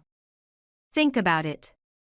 Orochimaru spoke condescendingly. 3 Jinchuriki, Kakashi and Uchiha, and the Sand Army. Despite how strong the Akatsuki may think they are, there will be some sort of ramification for their arrogance. Orochimaru whispered silkily. And you aren't? Kabuto asked, amused smile lighting up his face. Careful, boy. The only reason you're alive is because I find use in you. There may come a time where you'll outlive your usefulness and you'll regret your cheeky statements. Orochimaru snapped, his amber eyes bulging in anger. Kabuto merely smiled once more before disappearing in a blaze of fire. One could hate their home, but after being away from it for so long one cannot help but be ecstatic upon the eventual return. Or so this was true for Uzumaki Naruto. Both Kakashi and Sasuke had a look of indifference, while Kiba did not want to return and leave Nami no Kuni. Can we get the next couple of days off? Kiba begged Kakashi, and Akamaru barked in response. Kakashi stared at his student and crinkled his eye into a twisted smile. We'll see, Kiba. Kakashi looked over at Naruto, who was walking side by side with the Kumo Kunoichi as if they hadn't been enemies. Kakashi's eye smile vanished as he watched the peculiar blonde blush when Kakashi caught him checking the Kumo Kunoichi out. Rather than calling him a pervert and alerting the Kunoichi of Naruto's antics, Kakashi preferred to act aloof and cool, saving Naruto from another punch that would have knocked his head off. After spending some time traveling, Team 7 and Ni-Yujito finally arrived in from of Konohagakure. They had torn into Hi-no Kuni's forests and hastily arrived at the large looming gates that hid the beauty of the village behind it. So this is Konohagakure? Yujito spoke, her eyes widened in awe. No, it's not. Naruto spoke starkly. This is Awagakure Nibi-chan. Yujito, seeing Naruto's infamous smirk, gave him a cold glare that would have had Kages quaking in their boots. Speak to me like that again. Yujito stopped herself. Perhaps it wasn't too smart making threats to Naruto in front of his team and his village. Naruto's smirk returned. What's wrong, scaredy cat? Sasuke's eyes swiveled over to his blonde best friend. Naruto, that's enough taunting. The faster we can get rid of the kunoichi, the faster we can go train with Kakashi. Sasuke pointed out unabashedly. Naruto looked over at his best friend and nodded. He was right, the two of them needed training badly. They were at best Chunin level shinobi. Yes, they had the Sharingan, which helped them more than it hurt, but this mission had shown them that they were in fact truly weak. They had been so cocky, thinking that they, two of the last 3 Sharingan users, would dominate their missions, laying claim to everything in sight, yet if it had not been for their Sharingan, both would be dead. Hell, both nearly died, but the blow hurt worse for Sasuke. He had panicked during the fight with Zabuza, and he'd been bested by Haku despite everything the brooding Uchiha had thrown at him. Naruto, on the other hand, had killed both Zabuza and Haku, yet he still felt weak. Zabuza had forced him to rely on the chakra of the Kyuubi no Kitsune, and even then he had died of chakra poisoning caused by a Yukai Chidori. While he had wiped the floor with Haku, it had been because he had been low on chakra, already having fending Sasuke off and exhausted. He had been easy pickings for Naruto. And despite that, he nearly died twice.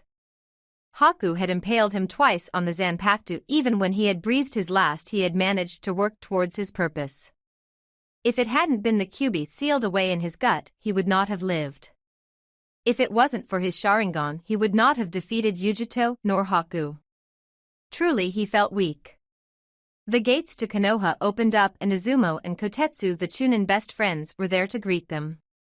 Kakashi-senpai and his little Gakis, you've made it back safely, with a prisoner at that. Kotetsu greeted, beaming a smile upon Naruto and Sasuke. Your kids do look beat up, try not to show up late and brief the Sandaime Nikaka-senpai? Izumo finished, giving them an offhanded wave as the 2 Chunins resumed their posts.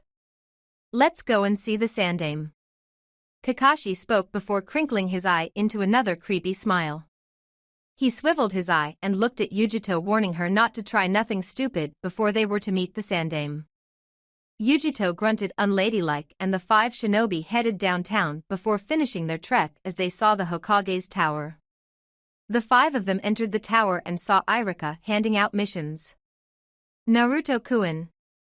There was a loud banshee-like squeal, and vanilla and lavender tainted Naruto's nostrils as a pair of arms snaked themselves around his waist. Ino-san. Naruto bit off, trying to mask his annoyance.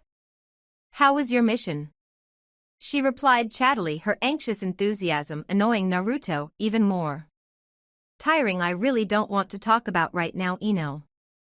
Maybe later when we finish briefing Hokage Gigi, I'll take you out for some dango. Naruto promised.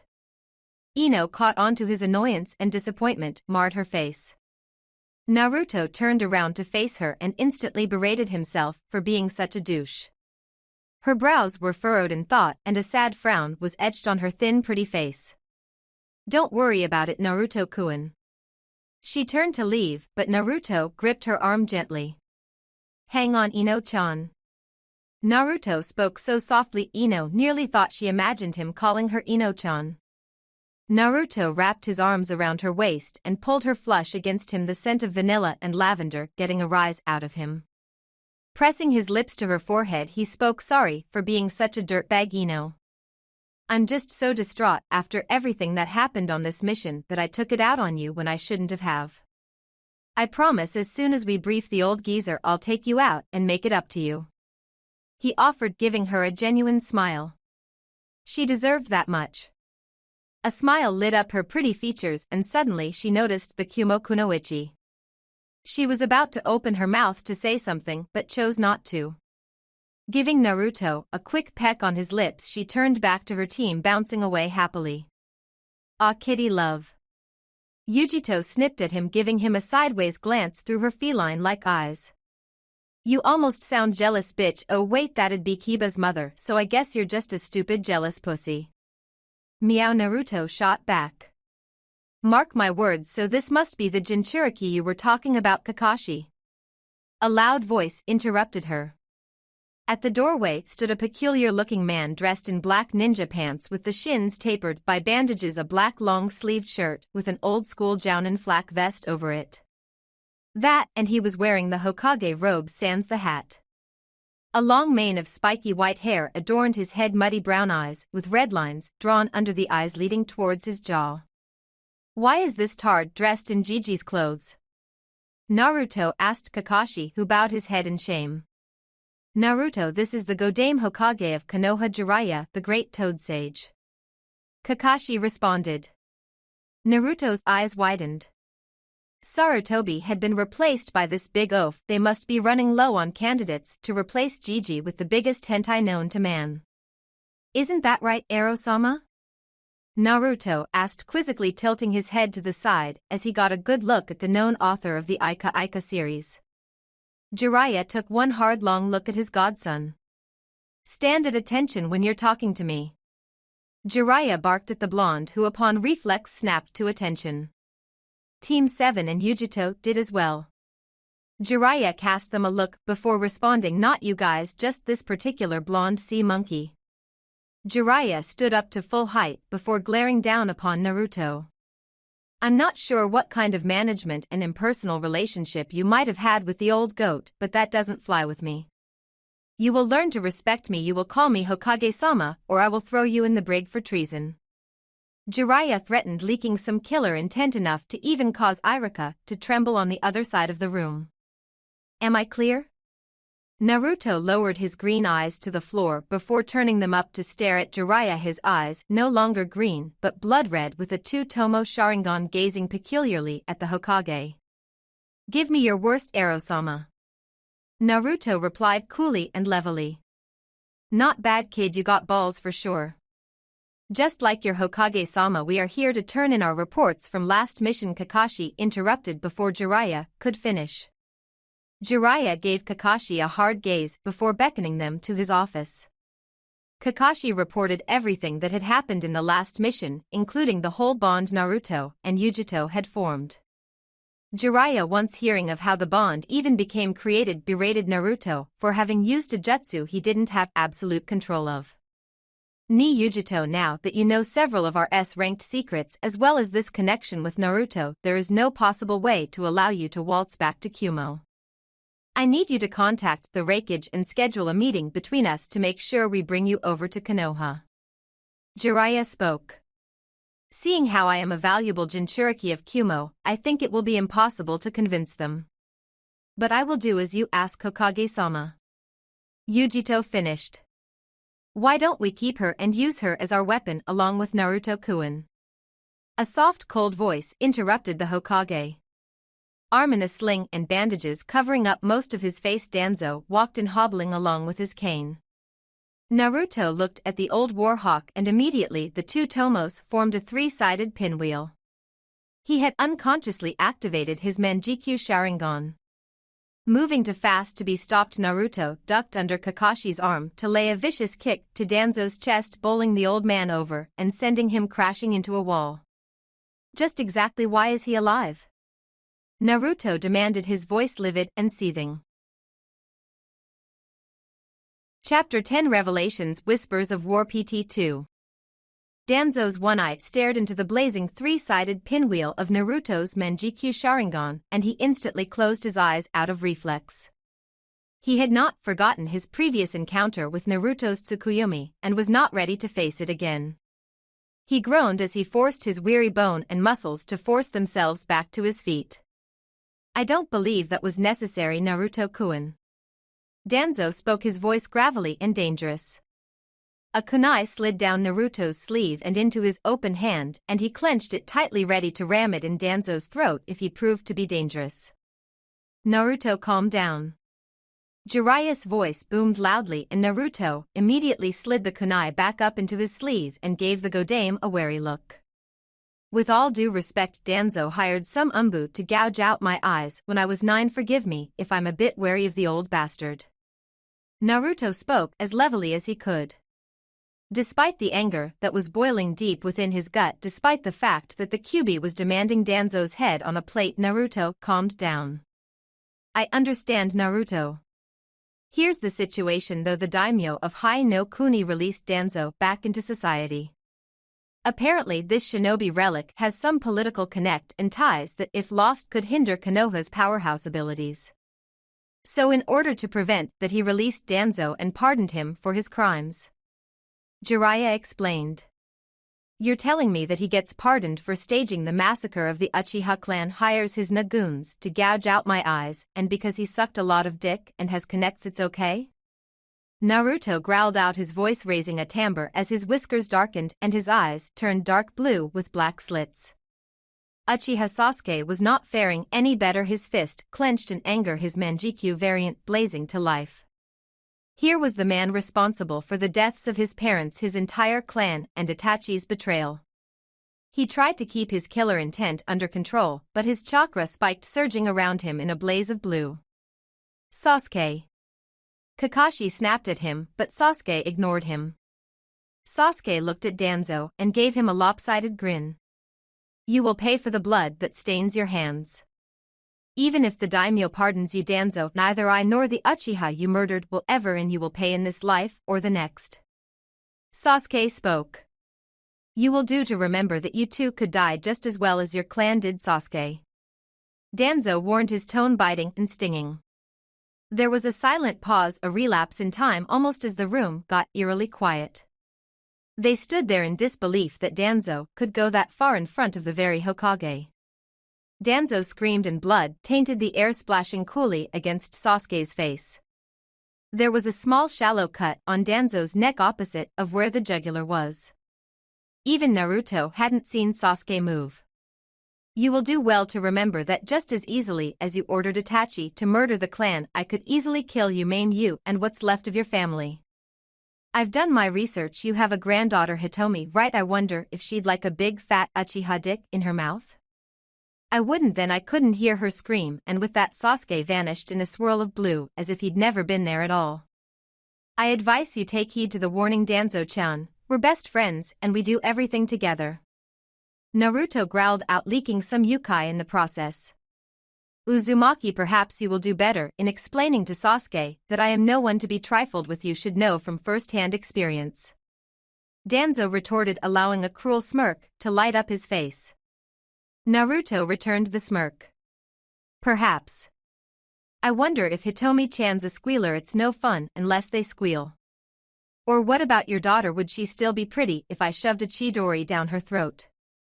At that point Danzo gave up, seething and livid, and walked out of the Hokage's office. Naruto turned his attention back to the Hokage and Kakashi's sweat dropped.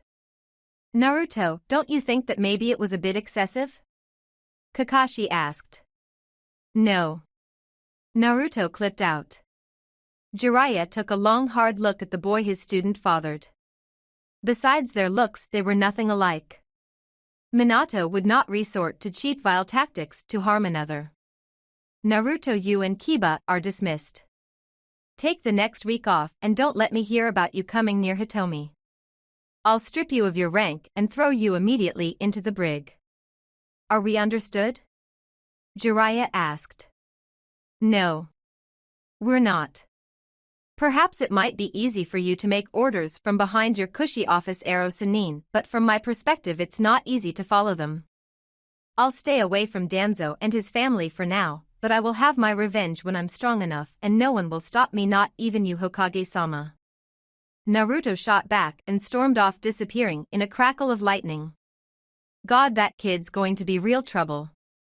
We need to find a way for him to submit to us. I want to help him and show him that everyone in Konoha's not bad, Kakashi, but fuck, it's going to be a rough ride. Jiraiya spoke, clasping his hands together. I'm sorry I couldn't have been there for him sooner, Jiraiya-sama. But hopefully we can change him. But what are we going to do about Yujito-san over here? You were informed of Naruto's fuck up and how he formed some sort of link to her. She has to stay here. Yet if we keep her and instate her as a shinobi of Konoha, there could be two problems with it. Kakashi said grimly.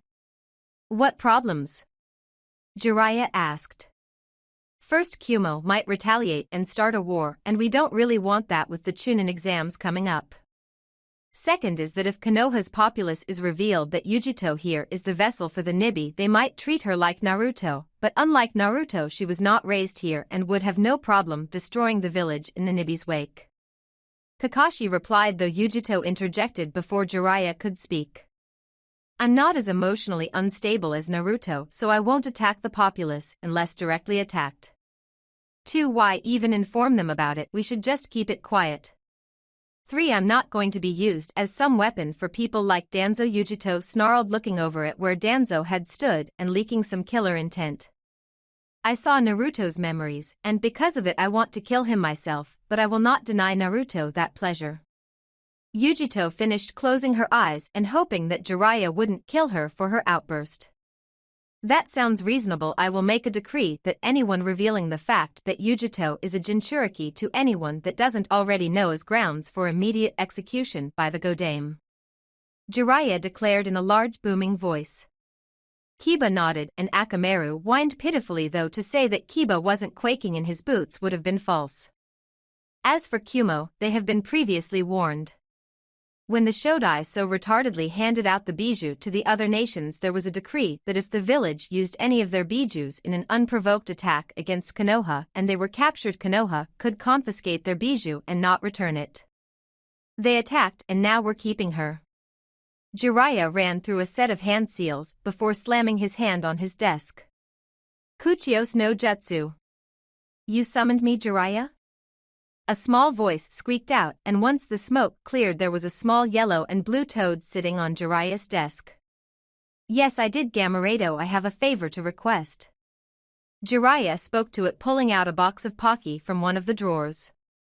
The toad's eyes burned bright with the flame of youth. What do you need, Jiraiya? I need you to send this message to the Reikage as fast as you can and get the hell out of Dodge before they kill you. Jiraiya said before handing the toad the Pocky and a message that it swallowed in his mouth. Then the toad disappeared faster than the human eye could follow. That fast little bastard. Jiraiya spoke, smiling. So I'm officially a Leaf Nin now? Yujito asked with a tone of resignation. Jiraiya nodded, walking to the Hokage closet and pulling out a green Chunin vest. You are officially a Konoha Chunin now. Please, Yujito, all we ask is that you serve Konoha dutifully and act solely in its interests. I also ask that you make the best out of the bond with Naruto and befriend him and hopefully change his opinion on life. Show my godson that life is worth living, Yujito. Yujito pursed her lips. Am I bound to him? She asked. I'm not asking you to sleep with him merely for you to befriend him. Whatever happens down the road is between the two of you. Jiraiya asked. Yujito, situate yourself here in Konoha and return to this office in 2 weeks and we'll start assigning you missions. Same with you, Kakashi and Kiba. Now go. Jiraiya ordered. The 3 shinobi disappeared, leaving Jiraiya in his office alone. Things are going to get bad. I just wish you were here, Haim. Banishing all thoughts of the beautiful buxom blonde, Jiraiya pondered what to do with Naruto. Naruto's lips were pursed in an angry line, marring the boy's handsome features. That bastard Danzo, Naruto thought to himself. Walking the narrow hallway leading away from the Hokage's office, Naruto didn't really know what to think of the new Hokage.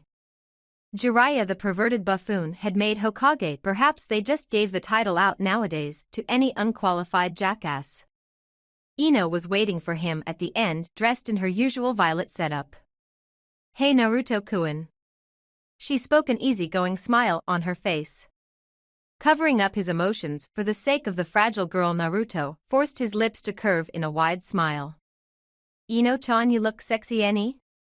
Naruto whispered as he wrapped his arm around her, pulling her flush to him. She giggled with delight and pressed her thigh against the junction between his legs. I missed you. She admitted, her voice barely above a whisper. Me too, Ino.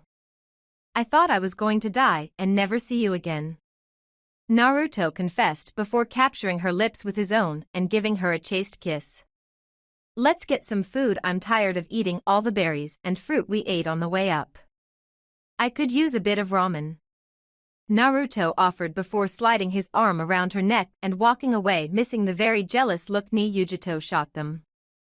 The two headed down to Ichiraku's and ate a few bowls of ramen in silence, neither of them willing to start the conversation, and instead indulged in the awkward silence. "What happened on your mission?" The Hokage was freaking out and everything. Ino finally asked, breaking the weird tension. Naruto was silent for a second. "I learned a lot of things I wasn't willing to admit before." He finally admitted before lowering his head to get a mouthful of the rich noodles. "Like what? Enlighten me." Ino begged, scooting her chair closer to her boyfriend. Which he wasn't. Naruto himself had made that very clear to her. "I'm weak," Naruto spoke, looking at Ino with sorrowful cerulean eyes. "I thought I was powerful and I almost got me and Sasuke killed. I was too dependent on my Sharingan, and if it weren't for the Sharingan I'd be dead right now." Naruto confessed, bowing his head down as the memories of Nami flooded his mind. "You're not weak," Naruto Ino spoke, placing a kiss on his cheek. "You're the strongest guy I know besides Hokage-sama. It's part of the reason I love you. You weren't there, you wouldn't know. I released some of the Kyuubi not once but twice. I'm the supposed son of the Yondaime, and yet I'm so weak, it was pathetic." Naruto snapped, glowering at her. "Yes, I killed 2 A-ranked Nukenin, both tired from previous battles, and captured a Kunoichi from Kumo. But I nearly died 3 times, because I was overcome by anger, completely disregarding shinobi rule number 25. Naruto, it was your first C-ranked turned A-ranked mission. You're a fucking genin for a reason, so you can sit here and bitch about how poorly you did out there, but had it been anyone else, any other genin from Konoha, that person would have been dead. So shut up, finish your ramen, and take me out for a walk." Ino shot back, returning the scowl. Naruto pondered over her words for a second. "You don't get it. I killed 2 people. Zabuza, I killed him to test the capacity of my own power, and Haku, I killed him out of anger. That's what a monster would do, that's what the Kyuubi would do." He snarled, getting the attention of Tucci, the owner of the ramen stand. "Calm down, Naruto," he ordered. "You'll scare off potential customers." Naruto bowed his head. "Hi. Nagomen nasai." Laying down a bit of ryu on the counter, he looked at Ino. "Sorry to ruin our date, Ino. Look, this should cover our lunches, but I need some time for myself." Naruto bit out before disappearing away in a crack of lightning. Naruto disappeared, reappearing on the Yondaime's head as he contemplated things. He could be a bloody bastard sometimes, and he knew it. He couldn't help it. Since the attack that had left him blind, he had put up barriers around himself to let no one in and hurt him, and when people got close he lashed out. Even Sasuke, his best friend, one of the few people Naruto would die to protect, had a rough time getting through to Naruto. Kakashi the Sandaime, even Ino, he couldn't help but resort to lashing out whenever they got too close. Kakashi and Ino didn't deserve it, though they never had betrayed him from day one. Kakashi was doing everything he could to make it up to Naruto for the last 12 years, and Naruto had been unwilling to look at his sensei as his Aniki. Despite Kakashi's valiant efforts, even having taught Naruto his original most prized jutsu, Naruto couldn't help but brush it off as insignificant. And poor Ino. The girl loved him, and he didn't share the same love that she held for him. He loved her as a close friend, but beyond that it was hard to muster up courage to feel any more than just that.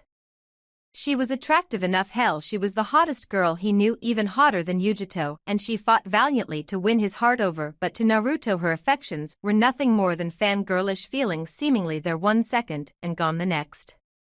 He really couldn't take her seriously. After all, he was a week away from turning 13, he had no substance to the definition of what an amorous love should be. How the hell could she? Then there was the situation with Danzo. Naruto knew that he was not strong enough to take the root leader out and get away with it scotch-free. He of course was bluffing when he threatened to rape Danzo's granddaughter and kill his daughter, but the bloody coot had the galls to threaten him and Sasuke. For that, Naruto would shove a Chidori in his face until the skin sizzled, until his nerves and muscles charred away. His eyeballs would pop and leak, and then as Danzo breathed his last would Naruto be free. free of the burden and hatred life had bestowed on the young child. Children should not hate nor be hated as he was. Yet he was because of Danzo he had a vague horrific childhood. Solely in his death would the chains of Olympus would be lifted and then the suffering Naruto was put through would be justified. But he'd wait. Until then. Death, his art, his job, his sworn loyalty to his village ensured that he'd deal a lot of it. Alone he was. Tears streaming down his cheeks as his stomach threatened to revolt in disgust. The lone man of Team 7 Inuzuka Kiba laid there in bed hiding away from everyone and everything as his brain finally digested his actions of what he'd done in Nami. His claws, his fangs cutting, tearing through flesh and blood splashed against his face. His doing. He had killed. It was bad enough that his teammates didn't really notice him. He was Inuzuka Kiba, after all, rambunctious and outgoing, and to be completely ignored by Naruto and Sasuke was a harsh blow to his ego. Did they think so little of him? Was he so weak in comparisons to the two Sharingan users that they refused to look at him as an equal, let alone a comrade? Akamaru was sound asleep, no one there to tell him it would be all right. Throughout the trip back, the very shock of what he'd done had forced his mind to hide it, stow it away in the recesses of his mind, so he wouldn't be forced to relive what he'd done. On the trip back to Konoha he had mustered a smile and all the enthusiasm that he could to bear and forget. But once he locked himself from everybody, from his family, where no one could watch him, the memories came hauntingly strong and he cried. He cried because he had killed and because unless he gave up being a shinobi he would have to do it again and again. His family barely saw him once he returned. He had ran up and hid away from them for the last 2 days and he hadn't searched for his own team. He didn't want to see the stuck-up pricks either. Alone in his thoughts he barely caught the loud knocking on his door. "Go away," Kiba ordered, snarling. "It's me, Kakashi-sensei." The voice of the aloof spiky-haired ninja called out. Standing up to his feet he wiped away his tears from his eyes. Splashing some water on his splotchy face he dried it off and walked up to his bedroom door and opened it. Kakashi stood there, his eye crinkling into that weird eye smile that seemingly only Kakashi could do. "Yes, sensei." Kiba croaked, his voice cracking. "Just came to check up on ya, kid. Some-san notified me that you've been hiding away up here crying for the last 2 days, so I wanted to see if you're all right," Kakashi admitted, placing his hand on the boy's shoulder. "I wasn't crying," Kiba grumbled under his breath. "What's wrong, kiddo?" Kakashi asked, releasing the boy's shoulder. Kiba didn't really have any male role models. His father had left when he was too, chased away by his tomboyish mother, and it honestly surprised Kiba that he didn't become a bloody poofter with all the vagina in the house. "I don't know. Killing all those guys hadn't bothered me until now. I feel like a monster. I took all their lives as if they were insignificant. What if they had families just like us? And now they'll never go home because I killed them. These last 2 days I've reflected on it and I don't want to kill, not anymore, and if it means quitting as a ninja then I'm fully prepared for the consequences, but I can't do this, Kiba." Kakashi's voice interrupted him, soft but commanding. "Perhaps I'm not the best person to tell you how to accept death. I walked in on my dad committing seppuku when I was 5 and afterwards life wasn't the same. But in all my times of being a shinobi there's one thing I realized." There was a pregnant pause. "It's that we're heroes," Kakashi finished. "How?" Kiba demanded. "We kill people all out of sworn loyalty to a village. How are we heroes? Because we do what others can't. You're right, some of our missions aren't the greatest and at times morally questionable. But we shinobi exist for one reason: to spare others from living our lives. If all the civilians rebelled and refused to become shinobi, who would fight our wars? Regular Joes would be forced to become shinobi by means of militia control, but because we exist we spare them that pain. Taking life hurts at times. But you're a hero because you spare someone else from doing it, so in a sense they cancel each other out." Sensei, Kiba whispered, his eyes streaming with tears. "Some people aren't meant to live this life that we partake in. But because you fight our village's battle alongside Jounin like those people don't have to fight. Take pride in that fact that you spared someone else from killing those people in Nami. And you shouldn't feel ashamed for crying you took someone's life, true, but the fact that you sit here crying about only proves how human you are. Only a monster could kill and not be touched by it. Kakashi explained, placing his hand on the top of the boy's head.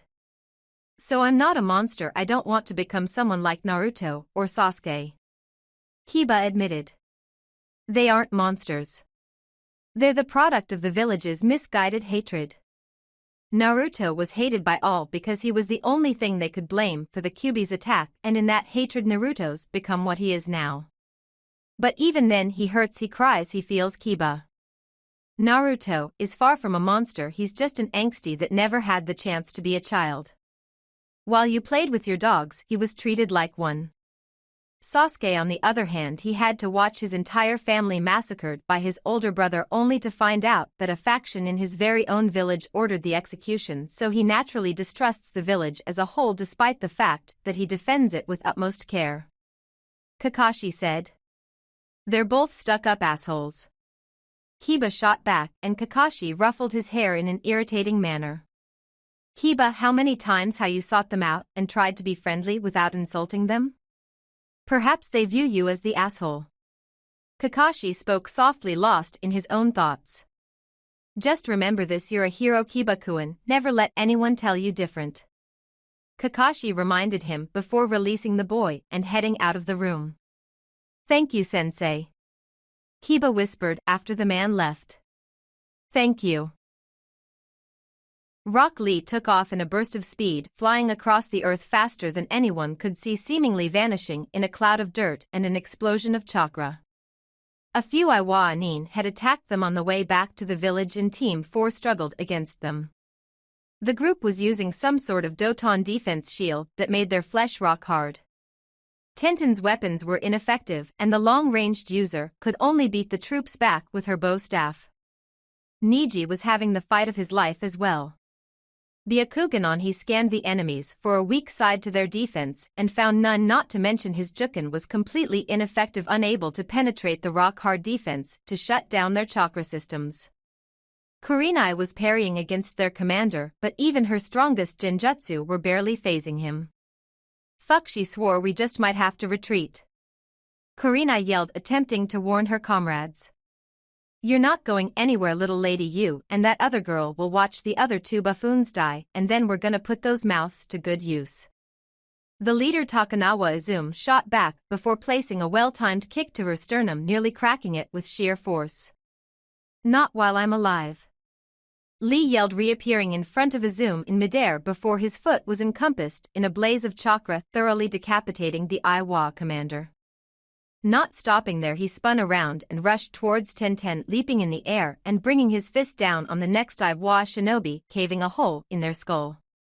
Tenten gave him an appreciative smile, but he didn't have time to linger, pivoting on his foot to launch a trio of kunai against Niji's attackers.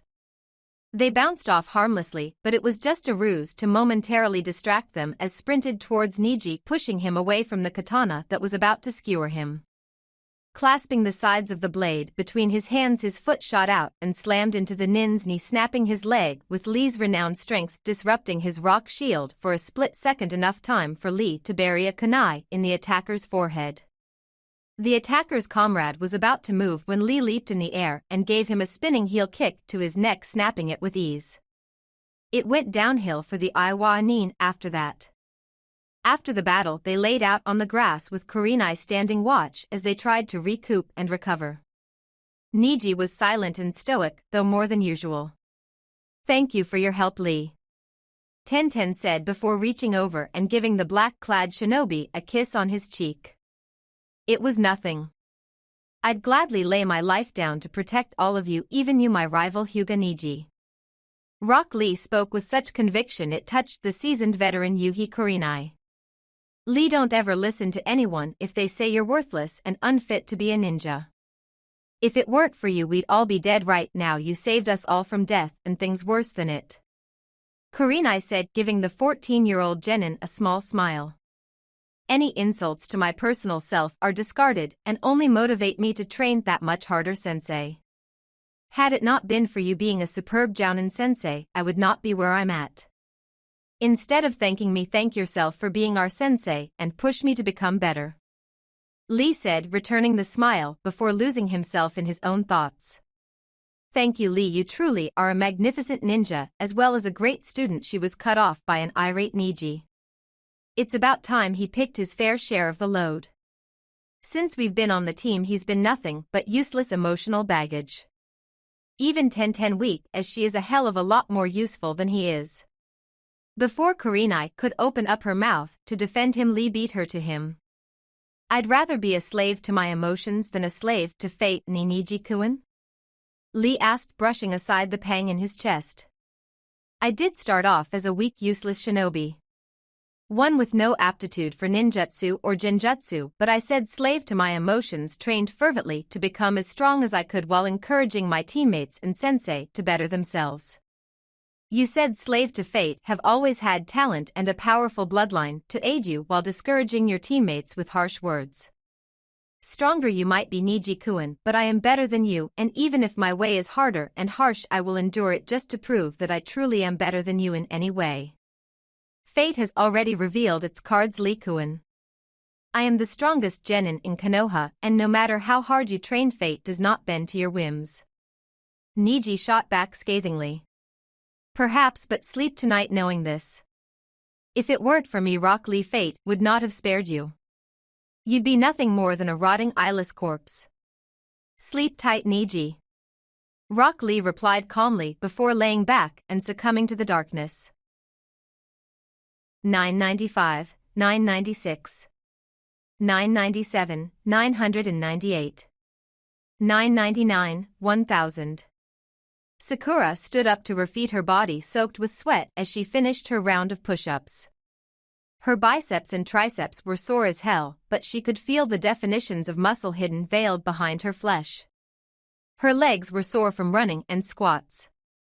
Enko was not an easy sensei, but she was effective. Sakura and Hinata were stronger than they'd ever been if they were taught by another sensei.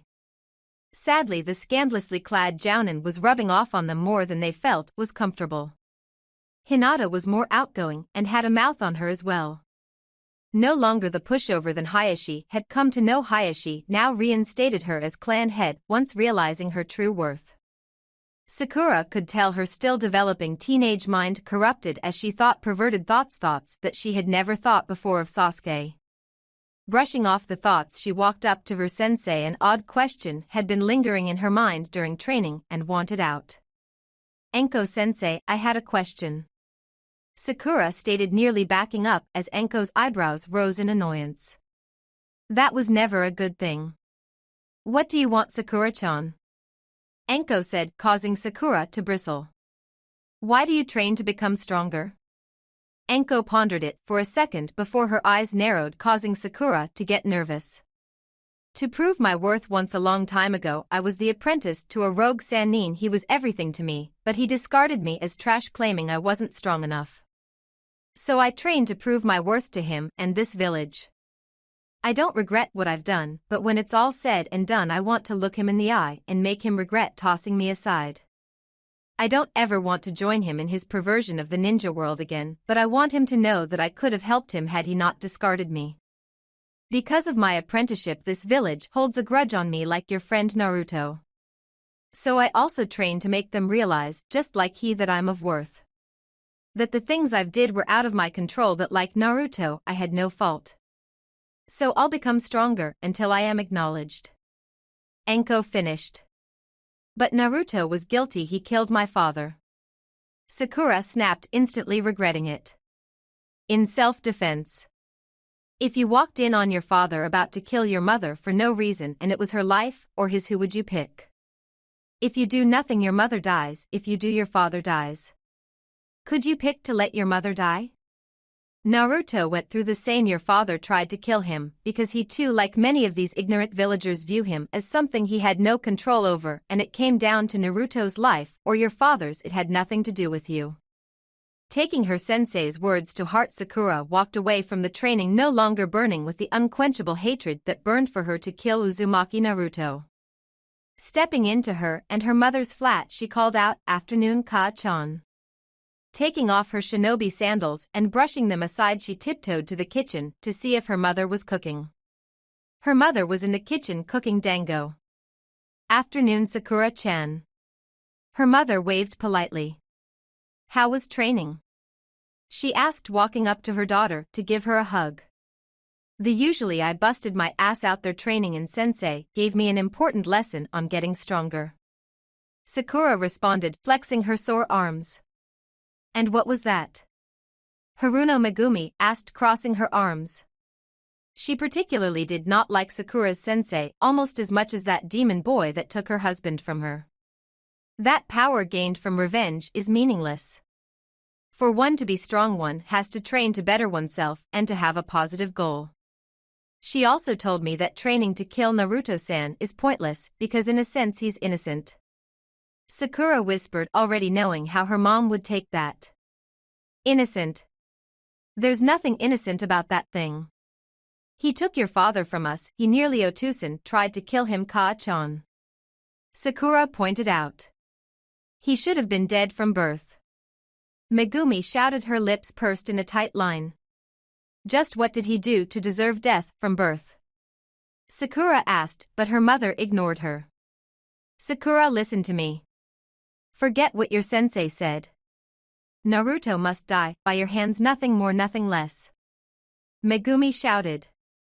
"No, Mom. It's over. Not only is the mission itself suicidal, but sensei is right. You're just too biased against him to listen to reason. If you want Uzumaki dead that bad, perhaps you should become a ninja and kill him yourself." Sakura snapped, heading upstairs to her room and ignoring her mother's outraged protests. Naruto woke up the next day still feeling tired. He had overslept and had slept for a total of 15 hours, which was never good. It was already 1 in the afternoon, according to his clock. There was a tap on his window and his eyes swiveled in paranoia to see what it was. It was a carrier bird. Naruto opened up the window and let the bird inside, who offered his delicate leg with a small scroll attached to it. Naruto cautiously took the scroll and opened it. "Naruto-kun, Chuji, Shika and I are all going to that barbecue place around 2 in the afternoon. If you wanted to come and bring your teen, you'd be more than welcome to. Love, Y. Ino." Groaning to himself, he discarded the scroll to the side and handed the bird a piece of bread. Then he sent it off again to return to wherever the hell it dwelled. Standing up, he pondered on whether he should just blow Ino off. He didn't feel like seeing her after acting like a jackass yesterday. But then again, it has been a while since he's seen Chuji and Shikamaru. He was gone for quite a bit in Nami no Kuni. Deciding to go, he threw on a casual outfit of khaki shorts, a black sleeveless shirt, and a set of chainmail armbands. To finish the look, he put on a black pair of getas and ruffled his hair into long thick spikes. Putting his hands together in the tiger hand seal, he disappeared in a swirl of lightning. 2 minutes later, he finally got to Sasuke's house and pounded on Sasuke's door. After a few minutes of waiting around, he realized that Sasuke was very much gone. "I guess I'll have to go by myself. Wait, I wonder what Kiba or Yujito are up to. Wait, Ino and Yujito in the same vicinity? Hell no, but I guess I'll try Kiba's house," Naruto thought before taking off as fast as he could towards the Inuzuka compound. "Kiba!" Naruto shouted when he arrived, and seconds later a disgruntled Inuzuka Hana came out. "What do you want, Gaki?" Hana asked abruptly. Na still looking sexy as ever. Naruto complimented, giving her what he hoped was a foxy smile. "Flattery will get you nowhere with most girls, except for me, of course," Hana replied, giving the blonde a soft hug. "It's a shame you're 4 years my junior. Perhaps one day, when you make Chunin and a little bit older. Don't flirt with Naruto team," Kiba shouted, appearing in front of them and trying to pry Hana off of Naruto. "Why not? He's a cutie," Hana shot back before leaning down and giving Naruto a quick peck on his forehead. Naruto couldn't help but blush, but then remembered what Kiba called him. Love you too, Kiba-chan. Naruto replied swiftly, plus your sister is so my type. Naruto replied, giving Kiba a leering smile. Shut up, what do you want? Kiba said, giving into defeat. He knew he really couldn't outwit Naruto when it came to wordplay. Just wanted to see if you wanted to join me and grab lunch with Team 10 in a bit? Naruto asked, giving Kiba a genuine smile. Really? Yeah, that sounds great.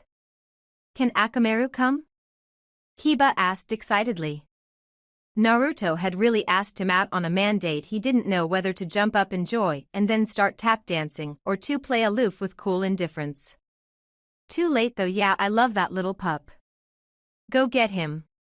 Naruto replied and watched Kiba disappear from view as he sprinted to get Akamaru. I'll be waiting for you when I get older, Hana-chan. Naruto said offhandedly, giving the older Chunin a wink. We'll see. Hana replied, grinning before heading inside as well. Moments later, Kiba returned with Akamaru in tow, hiding in the front of his jacket. Is Sasuke coming? Kiba asked. I don't think so. I stopped by his house, but he wasn't there. Naruto replied. Don't you live in the Uchiha compound with him? Kiba asked pointedly. Yeah, but we still keep our distance. Sasuke obsesses over his side where he and his parents lived and likes to keep everything in mint condition, so I stay on the other end. Naruto responded. The two of them headed off in silence. They arrived Saigon's barbecue 20 minutes later. Rather than hurry up and shunshin, they walked and talked, getting to know each other better. Stepping inside the restaurant, Naruto caught the waiter giving him a mean glare. Rather than chidori him in the face, which he really wanted to do right now, he opted to greet the waiter politely. Afternoon, sir. Boy, you know you're not allowed, the waiter began, but Naruto cut him off. I will beat you senseless if you don't let me in with my friends. I came quietly and in peace, and yet you try my patience. Perhaps if I strung you up by your intestines, would you cease to bother me? Naruto growled out, though most of it was testosterone-induced bluffing. Very well. Where are your supposed friends? The waiter asked, turning his nose up at Naruto. If you don't stop acting like a jackass, I have no problems beating your ass. Kiba snarled. I'm here to eat with the heirs of the Akimichi Nara and Yamanaka clan. Naruto responded. The waiter wanted to voice his disbelief, but he was cut off as Ino suddenly launched herself into Naruto's arms, pushing herself flush against him and giving him a kiss. Naruto-kun, you came. Ino shouted enthusiastically. Almost didn't, thanks to the waiter here. Naruto replied, giving the waiter a scathing look, causing the short bald man to wither and move away from the genin. Naruto and Kiba followed Ino to the table where they were sitting, and Naruto offered Shikamaru and Chuji a smile. What's up, Shika and Cho? Naruto asked, sitting at the table, leaving room for Ino and Kiba. The lazy genius yawned and offered Naruto a lazy grin. Nothing much, Naruto. How have you been? Shikamaru asked. Yeah, we haven't seen you in a while. We heard you were on an awesome A-ranked mission. That's unheard of for a team of new genin. Chuji spoke before shoveling some meat into his mouth. At the mention of Nami, Naruto's smile faltered. It was okay. We hit a couple of snags here and there, but we made it out alive, even if only barely. Naruto replied. Yeah, we were awesome out there, we kicked a lot of ass. Kiba replied boastfully before leaning down to nuzzle the top of Akamaru's head, who let out a small yawn. That's one way of looking at it. Naruto offered before bowing his head down. Itadakimasu. What happened? Shikamaru asked, genuinely interested. Things got ugly. The client lied to us about the classification of the mission. He claimed he wanted protection from bandits and paid for a C-ranked mission when in reality he was being hunted down by Gatu of Gatu Industries. We were attacked by the Momochi Zabuza of Kiri as well as his B-ranked apprentice Haku, the demon brothers of Kiri, over 100 bandits and ex-samurai, and one Ni Yujito of Kumo. It got pretty bad, but if it weren't for Naruto here we'd be all dead. Kiba replied. I did all right. If it weren't for the Sharingan and Kakashi teaching me Chidori, I wouldn't have survived. Kiba did well. He and Yujito took out the bandits and ex-samurai while Sasuke beat down the B-ranked apprentice Haku enough for me to kill him anyway. Naruto shot back, unwilling to take all the credit. That sounds troublesome. Thank God it wasn't us out there, we would have been killed. Shikamaru replied. True, but because of it Team 7 is set for life. Kiba responded. What do you mean? Chuji mumbled out, food still in his mouth. Chuji, that's disgusting. Ino cried out before leaning into Naruto's shoulder. Not wanting to turn her down in front of her friends, Naruto wrapped his arm around her and allowed her vanilla lavender smell to taint his senses. What Kiba means is that we blackmailed Tazuna into giving us 2% of any profit Nami makes. Each of us get 2%, so if Nami takes off like it's supposed to, we get rich. Naruto replied. What a drag, that could be a lot of money. Shikamaru spoke. The 5 genin continued shooting shit and finished their meal. But like everything, all must come to an end. Hatake Kakashi walked in on them and gave Naruto an eye frown. Sorry to disturb your meal, but Naruto, you must come with me. Kakashi spoke dramatically. Nah, you always ruin things, Kakanizan. Naruto replied without thinking and thought of what he just called Kakashi. Kakashi put his hand on Naruto's shoulder in a placating manner. Come on, Naruto-kun. Pulling money out of Gama-chan, he tossed it on the table. Sorry to run, guys, this should cover everyone's meal and the next few drinks or so. Giving the other genin an apologetic wave, he headed off with his teacher. They walked in silence until they arrived in Training Field 7. What are we doing here? Naruto asked politely. He was honestly confused, seeing as Kakashi was taking him here by himself on a day off. Jiraiya wanted to meet you here, he wants to show you something. Kakashi replied evenly. Rather than be impetuous and ask what the Hokage needed to show him, he opted to be silent and follow his sensei. They walked for a bit until they could see the older Sannin concentrating, his hand held out. This is a good enough distance.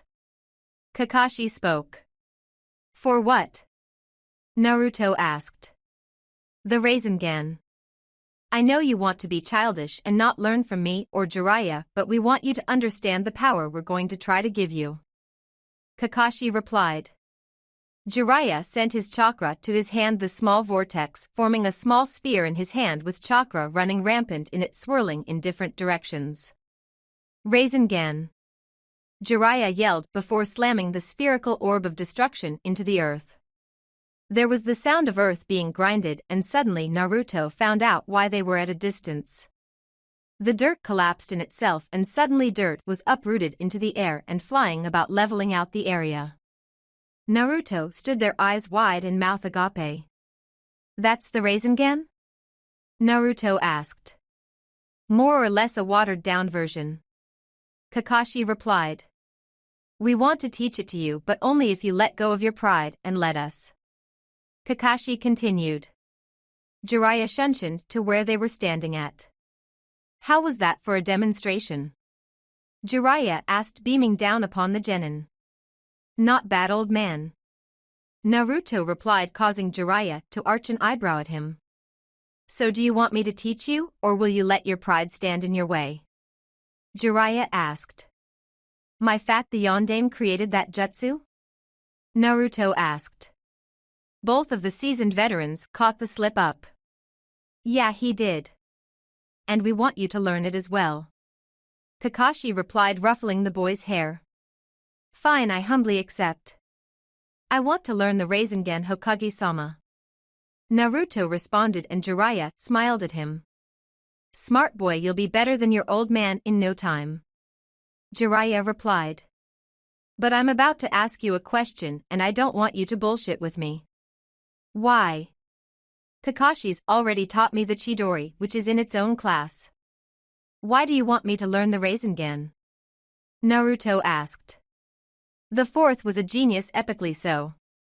He created the Rasengan after 3 years of training, taking spatial recompositing to new heights. It's a jutsu that requires no hand seals and therefore cannot be copied by jujitsus such as the Sharingan, and even then it's incomplete. Jiraiya spoke boastfully, his eyes watering up as he thought fondly of the Yondaime Hokage. What do you mean it's incomplete? Naruto asked, genuinely interested. The fourth wanted to incorporate one's own element into the attack to make it S-ranked and above, but regrettably he died before he could ever do so. You probably don't know this, but Rasengan is where the Chidori stems from. The Yondaime taught it to me, and when I tried to incorporate lightning into the attack it failed, so I created a jutsu solely based on elemental recompositing, namely the Chidori and then Raikiri. Kakashi admitted. But perhaps with time you can go further than where the Yondaime and we failed and incorporate elemental chakra in it. We do have high hopes for you, Naruto-kun. Jiraiya spoke gently, smiling at the stoic Genin. Why me? Is it because I'm the vessel for the Kyuubi and you want me armed with more jutsus to kill others with? Naruto asked timidly. No, we want you armed with jutsus because we want you to protect not only yourself but the village. Because of your existence, you and this village will be attacked by members of the Akatsuki. They want the bijou you hold inside and kill you for it, then destroy the ninja world as we know it. We cannot allow that to happen. Jiraiya replied gravely. Why don't you exile me or kill me before something like that happens? Naruto asked. Jiraiya paused for a second before replying. As Hokage, perhaps it would be smart to do something like that, get rid of one to save thousands. But I, as Jiraiya of the Sannin Toad Sage and Sensei to Namake's Minato Yondaime Hokage, I couldn't do that. Jiraiya replied. Why not? Because I'm Minato's son? Naruto asked timidly, unsure of where he stood with Jiraiya. Because you are Minato's son and because I'm your godfather. Jiraiya revealed sadly. Naruto didn't speak. His emotions were high and memories bit into him like that fangs of the Kyuubi. The loneliness he suffered for so long rise to the surface, and anger, unfathomable anger, rose almost as if he had ripped the seal of the Kyuubi and let the damnable beast out. Why don't you just die, you little shit? You're a demon, you don't deserve happiness. You're such a beast, it's no wonder you're an orphan. Die. Why don't you stay dead? Get out of my shop, you filthy demon. You'll never become Hokage, you're just garbage. Your mother was a whore, filthy monster. Die. Die. Die. Naruto slumped and fell to his knees, the sadness of years without family and the sadness of never having anybody loving him returning. And here was the Yondaime Hokage revealing to him that he was his godfather. The person who was supposed to have taken care of him when Minato and Kushina died.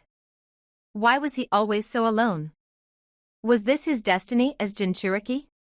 That the people who were destined to look after him end up dead or running away from him, leaving him to suffer?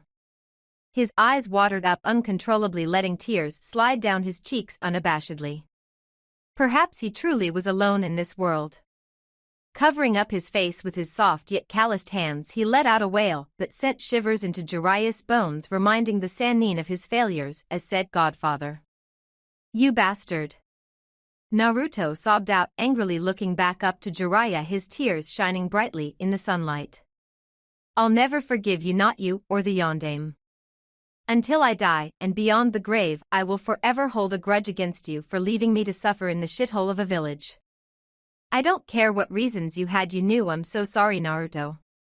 Naruto continued on as if he hadn't heard him. You knew, and yet you never came back for me. You let them hate me, never once stopping to think of how I was doing, you bastard. You son of a bitch, Jiraiya. Naruto cursed, swallowing a sob. Jiraiya swallowed the lump that was forming in his throat. I was busy tracking Orochimaru down as well. You were writing porn, for fuck's sake. If you had time for that, couldn't you have visited me? Naruto spat out, standing back up to his feet. Naruto Kakashi tried to intervene, but Naruto brushed him off. Don't make excuses for him, Sensei, Naruto replied, drying his tears off with his shirt. His neon green eyes hardened into cold steel with rage.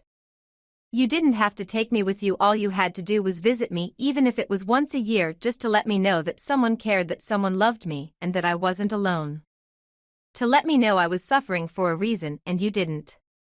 You didn't care about me then, and you don't get to now. Naruto finished, his body shaking with barely restrained anger. I wanted to, Naruto, believe me I did, but time fly faster than even I could believe.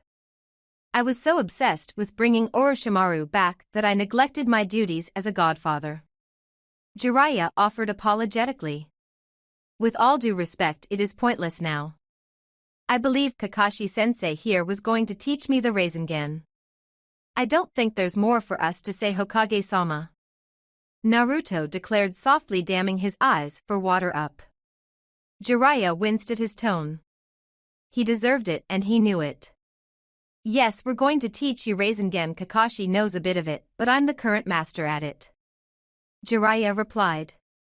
Fine, let's get this over with. I'm pretty sure you have more porn to write any godfather? Jiraiya sighed in defeat. We're going to blow up soon, yeah. Now that will be my favorite work of art, my beauty. Deidara declared as the 4S ranked missing Nin continued onward on their trek to Suna. Blowing things up, as you so eloquently put it, Deidara-kun, is not beauty. My mastery of puppet making is beauty, forever looking the same and never changing. An ethereal beauty puppetry is. Sasori said, chastising the enthusiastic Akatsuki member. Remember, we are not here to exhaust ourselves. We just want to draw the 3 Jinchuriki out, then capture them, not blow up an entire nation. Deidara. Itachi reminded the effeminate Iwa Nuke Nin. You sure are a party pooper, Itachi-chan. Don't you want us to have any fun? Kisame asked. Have fun all you like, Kisame, as long as it does not interfere with our mission. Itachi shot back, his face ever so stoic. Deidara, have you sent out the clay bird with the message that we're coming? We do want Konoha to get here just in time? Itachi asked. What do you think, I am stupid? Or perhaps you're just excited to see your old village once again, nostalgic much, Itachi-chan? Deidara asked. Itachi moved so swiftly that none of them had time to react. The next second Deidara was screaming as phantom pain tore into him unlike anything he had ever known. Remember that I left you alive on a whim and that you are nothing to me. The name is Uchiha Itachi to you, Deidara-chan, never forget that. Itachi growled out. Was that necessary, Itachi-chan? Kisame asked, earning a glare from the Uchiha. Okay, I get the point. Gamarado ducked a swift swing of the Raikage's blade before disappearing in a cloud of smoke. Son of a bitch. The dark-skinned Raikage cursed. Konoha has Yujito. Pondering what to do, he paced back and forth in his office. Those cocky, arrogant little shits. Jiraiya will pay for this, make no doubt about it. You do not cross the Yondaime, Raikage. Samui summon Hachikara and the council at once. He ordered the big-breasted Chunin. She disappeared, and minutes later the 8-tailed Jinchuriki and the senior members of the council arrived in the Raikage's office. What seems to be the problem, Raikage-sama? Nakamaru Hitomi, senior member of the council, asked politely, wondering what had the Raikage so angered. Apparently on that mission Yujito was sent to in Nami, she attacked some leaf Nins and got captured. Now the Hokage is using that act the Shodai created, stating that if we use a Jinchuriki against them in a time of peace, they can keep the captured vessel. The Raikage stormed. Murmurs began spreading through the room as several members voiced their disbelief. How could Yujito lose to those bastards? One of them asked. I don't know who would be strong enough to take Yujito down, but the Hokage, and maybe the copy Nin Hitaki Kakashi himself. We cannot let this trespass go without punishment. The Raikage replied angrily. Are you suggesting we go to war against them? Hachikara asked. Yes, that's full well what I'm suggesting. I say we barter up a treaty with Iwa and new village called Oto and swarm Konoha. Konoha is very limited to its allies, and if we can corner them we can make them pay for the third great ninja war. The Raikage replied. Are you sure it's a good idea? We still have Hachikira after all, it was just the nibby. Hitomi asked. What if next time they want Hachikira, not to mention with Akatsuki lurking around, we need Yujito when they attack? The yondaime Reikage asked. Exactly, with the Akatsuki on the loom, why have Jinchuriki after all? Another member asked. Because there will always be war and they are our weapons. The Reikage replied evenly. Hachikira grunted in response. We need Yujito point blank. We shall send Hachikira and his team to Konoha with a small platoon in order to demand that they return the girl, and if they don't comply, Hachikira will use the Hachibi and annihilate the village, level it completely. Either way, we're getting Ni Yujito back in Kumo. The Reikage ordered. When should I head out, Reikage-sama? Hachikira asked. Now summon your team while I gather up the platoon. The Reikage ordered. Hachikira disappeared, leaving with a bad taste in his mouth. Things were about to get ugly, real ugly indeed. After sending his carrier bird out to his team, they appeared within a few minutes. What's up, Karabi? Samui asked, giving her sensei an odd look. It had been quite some time since he called them for anything. Karabi-sensei, is it true about Yujito-sama? Omoi asked. The dark-skinned blonde asked. Omoi had always been a great tactician. He fitted very well in the team, considering that the Jounin-sensei was a Jinchuriki rapper, a big-breasted bitch who was a renowned tease, and his sister Karui, who he loved to bag on for being relatively flat-chested. Especially in comparison to Samui. Yeah, apparently she attacked some Konoha nin, and they managed to defeat her and imprison her in Konoha. The Reikage wants us to bring her back, and if Konoha refuses, simply annihilate the village. Should it come to that, I will be unleashing the Hachibi and reaping havoc. You guys, on the other hand, will be hitting up the civilians and junior shinobi. All of you are damn good chunin, and I expect nothing short of excellence from you. The three shinobi saluted their Jounin sensei. Hi. They all said simultaneously. Team Samui and Karabi disappeared in a flash, heading up to the Reikage and then onward to their mission. Godame Jiraiya Dano, I just received a letter from the Akatsuki declaring war upon us in an attempt to take my beloved son Gaara from us. Since we are allied nations, it is imperative for you to help us. Please, Godame, assist us in this battle against the Akatsuki. I know that you too have a Jinchuriki amongst your ranks. We Sunagakure will help fight your battles against Akatsuki in the future, but for now assist us in this battle and we will pay each shinobi you send payment for an SS-ranked mission. Very respectfully, Sabaku no Urameshi Yondaime Kazakage of Sunagakure, leading shinobi of Kaze no Kuni. Jiraiya sighed, running his hands through his long mane of hair. This upcoming attack by the Akatsuki was unprecedented. According to his intel, they weren't even supposed to go after the Bijou for another 3 years. He had planned on having Naruto trained to handle himself by then, so he wouldn't have to worry much. Just exactly who the hell was he going to send to fight Suna's battle for now? He really couldn't send Naruto there. The boy had just turned 13 earlier this week, and he hadn't even mastered the Rasengan yet, let alone Hiraishin. He knew he could send Ni Yujito, but she was inseparable to his godson. None of his Jounin were nowhere nearly qualified to handle any of Akatsuki's S-ranked shinobi. But if he didn't act upon the Kazakage's plea for help, it could backfire and have negative consequences for Konoha later on. They really were in deep shit. Despite wanting to, he obviously couldn't go into battle himself. He was the Godame Hokage, and Konoha itself wouldn't allow him to leave for such a dangerous task. Just what was he going to do? Forming the cross-hand seal, Jiraiya summoned up a Kage Bunshin and left it to do his daily paperwork, which is what he usually did anyway. After giving it instructions, he took off, heading towards the council's chambers to seek advice for the dire situation. An hour later, everybody was summoned and in their seats. Sarutobi Hiruzen was now head of the council, which was ironic considering how much he argued and fought them in his reign. Jiraiya-kun, why have you summoned us so abruptly?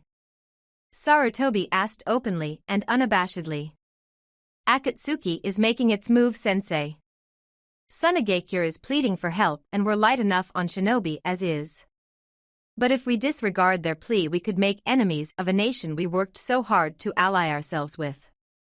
Jiraiya explained. The Akatsuki want Jinchuriki, do they not? Hayashi spoke up. Yes, the Akatsuki want to capture the Jinchuriki and extract the bijou from them. Jiraiya replied gravely. Then it would not be smart to send Uzumaki or Yujito for such a task. Hayashi declared. Who the hell else are we going to send? While we have plenty of elite jounin, how many do you think can handle S-ranked missing Nin? Jiraiya asked. Send the brat. It's him they want anyway, we don't want to piss off the Akatsuki after all. One of the civilians replied. Normally that would be unwise, but 2 Jinchuriki might do. But we're not sending them on a suicidal mission, I do intend for them to return. Jiraiya declared. I am the boy's godfather and I will not tolerate any biased remarks based on what is sealed and imprisoned within him.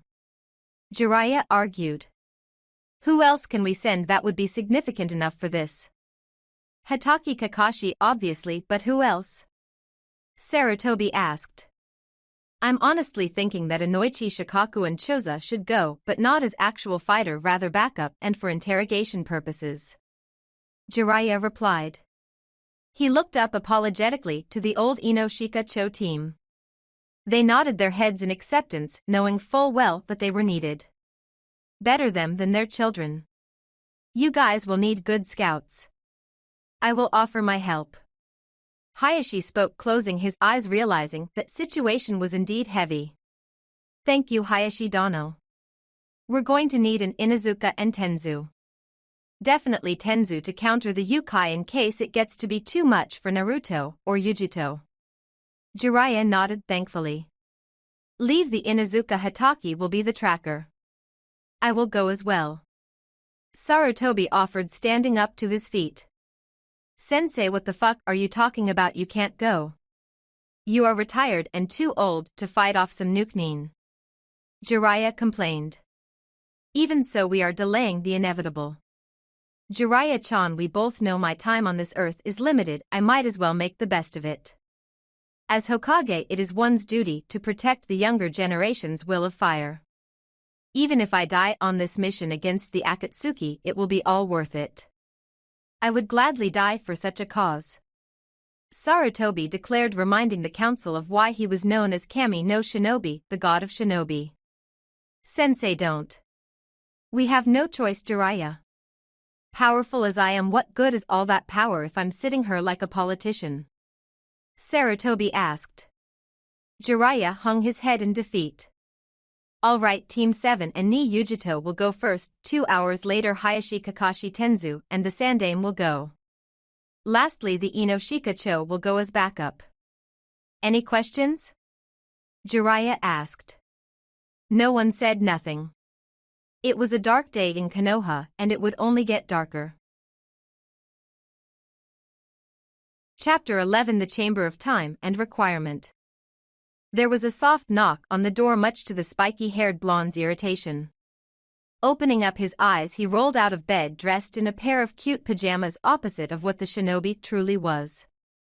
He was a ninja, a killer, and had long since stopped being a child like the rest of the lambs.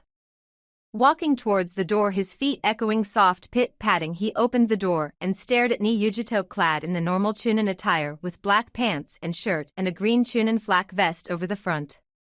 Her Hitai 8 was wrapped around her forehead, unlike many of the kunoichi he met who tried to look feminine even throughout their missions. She definitely looked ready to kill, and ultimately she was hot. Yes, Yujito-san. Naruto answered formally, not really trying to start the usual banter. He seemed to ease in with the ex-Kumo kunoichi. Happy belated birthday. Anyway, vacation's up, we got a new mission and I'm replacing Kaka Hentai temporarily as your squad leader. Yujito replied, and the blonde genin almost smiled. She had wished him happy birthday. Here's your birthday present. She continued and handed him a few slips of paper. They were all-you-can-eat ramen coupons to Ichiraku. Hi. Thank you, Yujito-san. Naruto replied, dumbfounded. Respectfully request permission to come in and discuss mission perimeters? Yujito asked, bowing her head low. Stop being so formal, Yujito. 1, you're a chunin and I'm a genin, so I should be technically bowing to you even though I'm not. 2, come in, let's discuss the nature of this mission. Naruto stepped back and allowed Yujito entrance. The chunin and genin stepped in and sat on Naruto's suede couch. Naruto clasped his hands together and turned to look at the fellow Jinchuriki. What is going on? What's this next mission? Is it something cool? Naruto asked. It is a mission of grave importance. You do know of the existence of the Akatsuki, I'm assuming? Yujito asked. Yes, it's a band of 9 shinobi, all S-ranked or above, who try to capture all 9 bijou and conquer the shinobi world. Naruto replied softly. Remember that Uchiha Itachi, the man who spared him of a blind world, was part of that organization. Hi. Well, the Akatsuki are going to attack Sunagakure and attempt to collect the one-tailed bijou. 3 teams, a total of 11 shinobi, are going to attempt to stop them. According to Jiraiya-sama's intel, there are 4 Akatsuki members for this mission. Yujito spoke. 4 all for 1 Jinchuriki? Naruto asked doubtfully. I figured you would suspect something as well. According to Jiraiya, it could be either to level the entire village or to lure us out and capture me and you as well. Yujito replied. So why the hell are you and I going? Isn't that self-defeating? Naruto shot back. Yes, but Jiraiya suspects that the Reikage will attempt to start a war while we are away. It's a catch-22. Most likely we will be going to war against Kumo, and if we ignore the Kazekage's plea, he will ally himself against us. So for that, Jiraiya is sticking behind with some top jounin, cancelling the Chunin exams, and preparing for a war. We, on the other hand, must defeat the Akatsuki with little to no deaths on our side and return to Konoha to resume the assumed battle. Yujito replied softly. It would be stupid to deny that she was scared out of her wits. For so long she'd worked alone, now she had to lead a team against the Akatsuki forces, 4 S-ranked shinobi, with a pair of fresh genin. He's cancelling the Chunin exams. Damn, it must really be bad for him to cancel possible sponsoring and funding from the daimyo. Naruto said pointedly.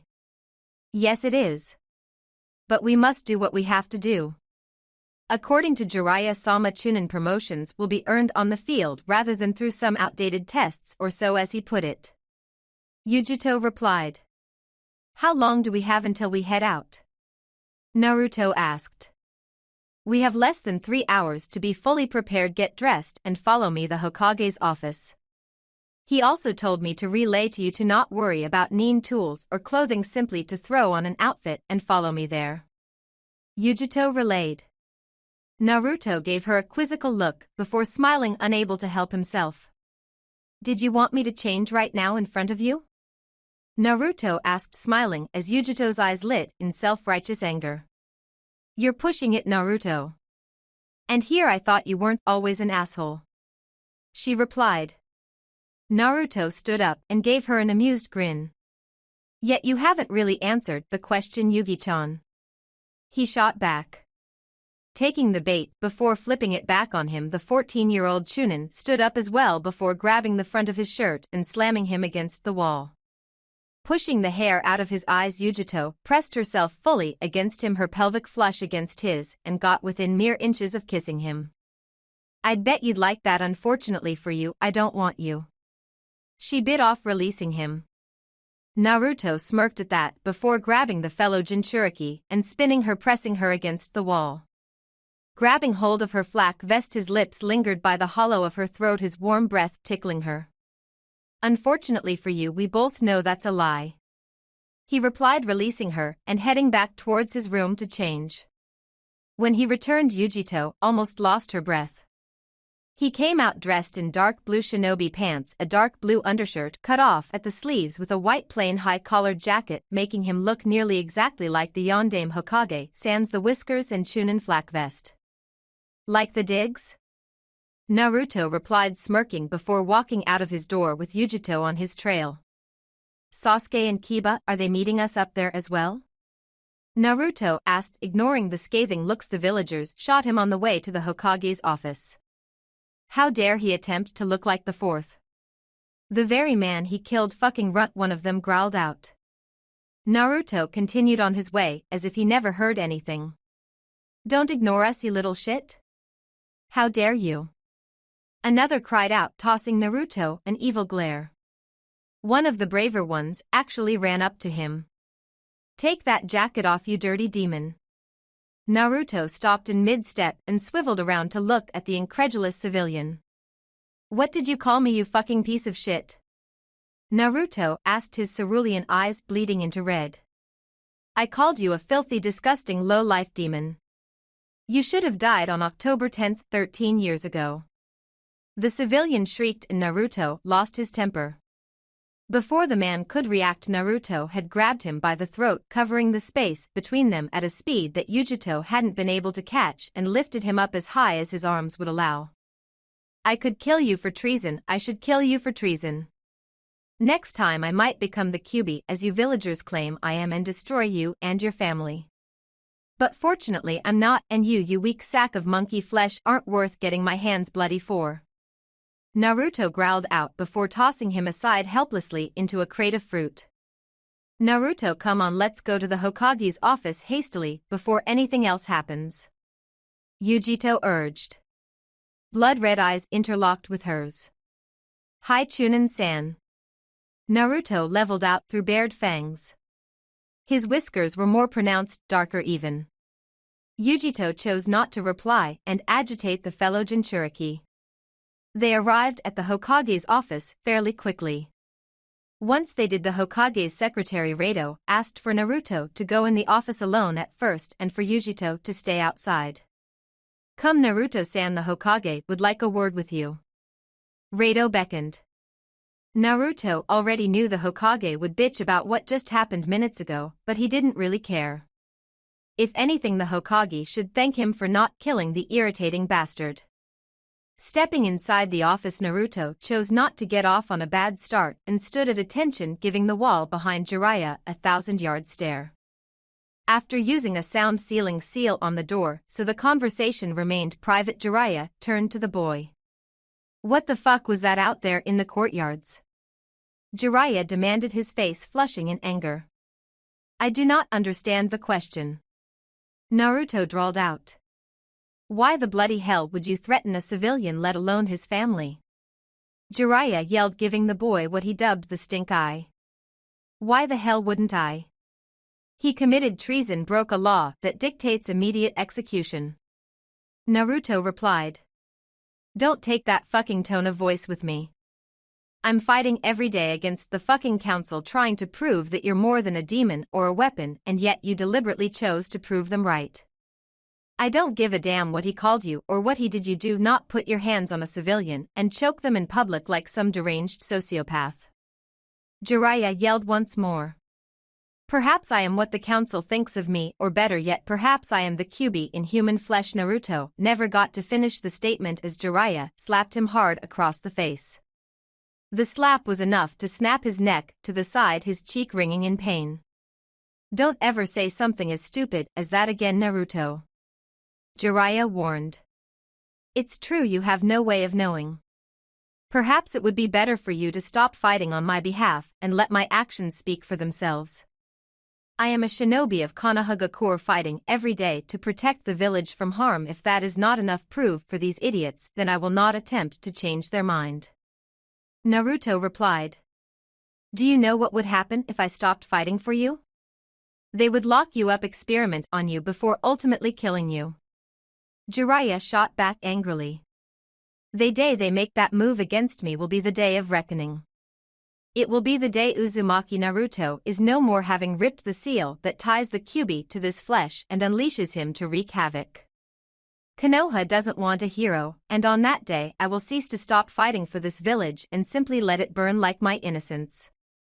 Like the lives of the slain Uchiha, whose blood soaks the ground and cries out to me for retribution. Naruto returned softly, not really threatening Jiraiya, but merely letting him know the consequences. I cannot have an unstable Jinchuriki in my army, one who so easily threatens Konoha. Jiraiya mustered out. It's easy to call someone unstable when the very village he's sworn to protect wants him dead at all costs. If it weren't for Sandaime Gigi and very few others, I surmise Konoha would have been destroyed long ago. Naruto returned. If you weren't Minato's kid and my godson, I'd kill you right now. Jiraiya threatened. I'm not Minato's kid and I'm not your godson. The same warning that goes for this village goes to you, Hokage-sama. Don't test my patience, don't test my loyalty, and don't threaten me unless you wish to cease from existence. The genin and Hokage stared each other down for a few seconds. Are you loyal to the village? Jiraiya asked. I am loyal to a few that reside in it. Therefore, Konoha's welfare is in my best interests. Otherwise I'd be neutral to the nation itself if not bitter. Naruto replied dangerously. What if I told you I wanted you to be my successor? To change Konoha as we know it, stop the distrust of Jinchuriki and make this a better place. Would you join me and your father amongst those ranks? Jiraiya asked. No. Naruto bit off curtly. Why not? Jiraiya asked. The Shodai and Nidai were bigoted idiots. Sandai was a naive trusting fool, Yondai was a naive idiot, a horrible sperm donor, and the Godai, he's a sad hentai who shirks all duties when it comes to people. All of them have slighted their people. I do not wish to be like any of you. Naruto spoke levelly, keeping the ire out of his eyes. Naruto, we are all flawed. Even the Hokages down the genin are all flawed. But it's our love for this village that causes it to prosper. Don't you want this village to prosper? Jiraiya asked solemnly, giving the 13-year-old a sad look. I want this village to burn, Naruto thought angrily. So do I. Another voice invaded Naruto's thoughts, malignant and full of ire. The Kyuubi must be trying to force his influence upon him, Naruto mused before shutting the voice away. Yes, Hokage-sama. But it won't be through my hands that this village prospers. Naruto retorted, as long as I'm alive with the Kyuubi inside of me, I will never be Hokage. Naruto finished, neon green eyes locking with the Hokage's liquid brown ones. And that's why I'm going to mold Konoha for you, Naruto. Like a potter, I will put Konoha through trial of fire until it's nothing more than soft clay, and one day you'll finish the complete project and sculpt it to your liking. Jiraiya finished, clasping his calloused hands together. We'll see when that day arrives. Naruto replied. In the meantime, what's going on with this mission? Naruto continued. As Yujito must have briefed you, the Akatsuki are on the move and about to attack Sunagakure. And they're trying to draw you and Yujito out. Their problem is you two are the only ones who could remotely even have a chance against the Akatsuki, barring myself, Sandaime, and Hatake Kakashi. But on the other hand, no other jounin is nowhere near S ranked and is in no way, shape, or form ready to take the Akatsuki. Then again, neither is your team. But you and Yujito have the bijou sealed away within you, full of destructive chakra, and Sasuke has the Sharingan as well as Uchiha blood running through his veins. Jiraiya finished morosely. So the situation is so dire you're willing to send a team of genin plus one chunin to fight numerous S-ranked personnel who want 3 of 9 bijou to destroy the world? That sounds about right?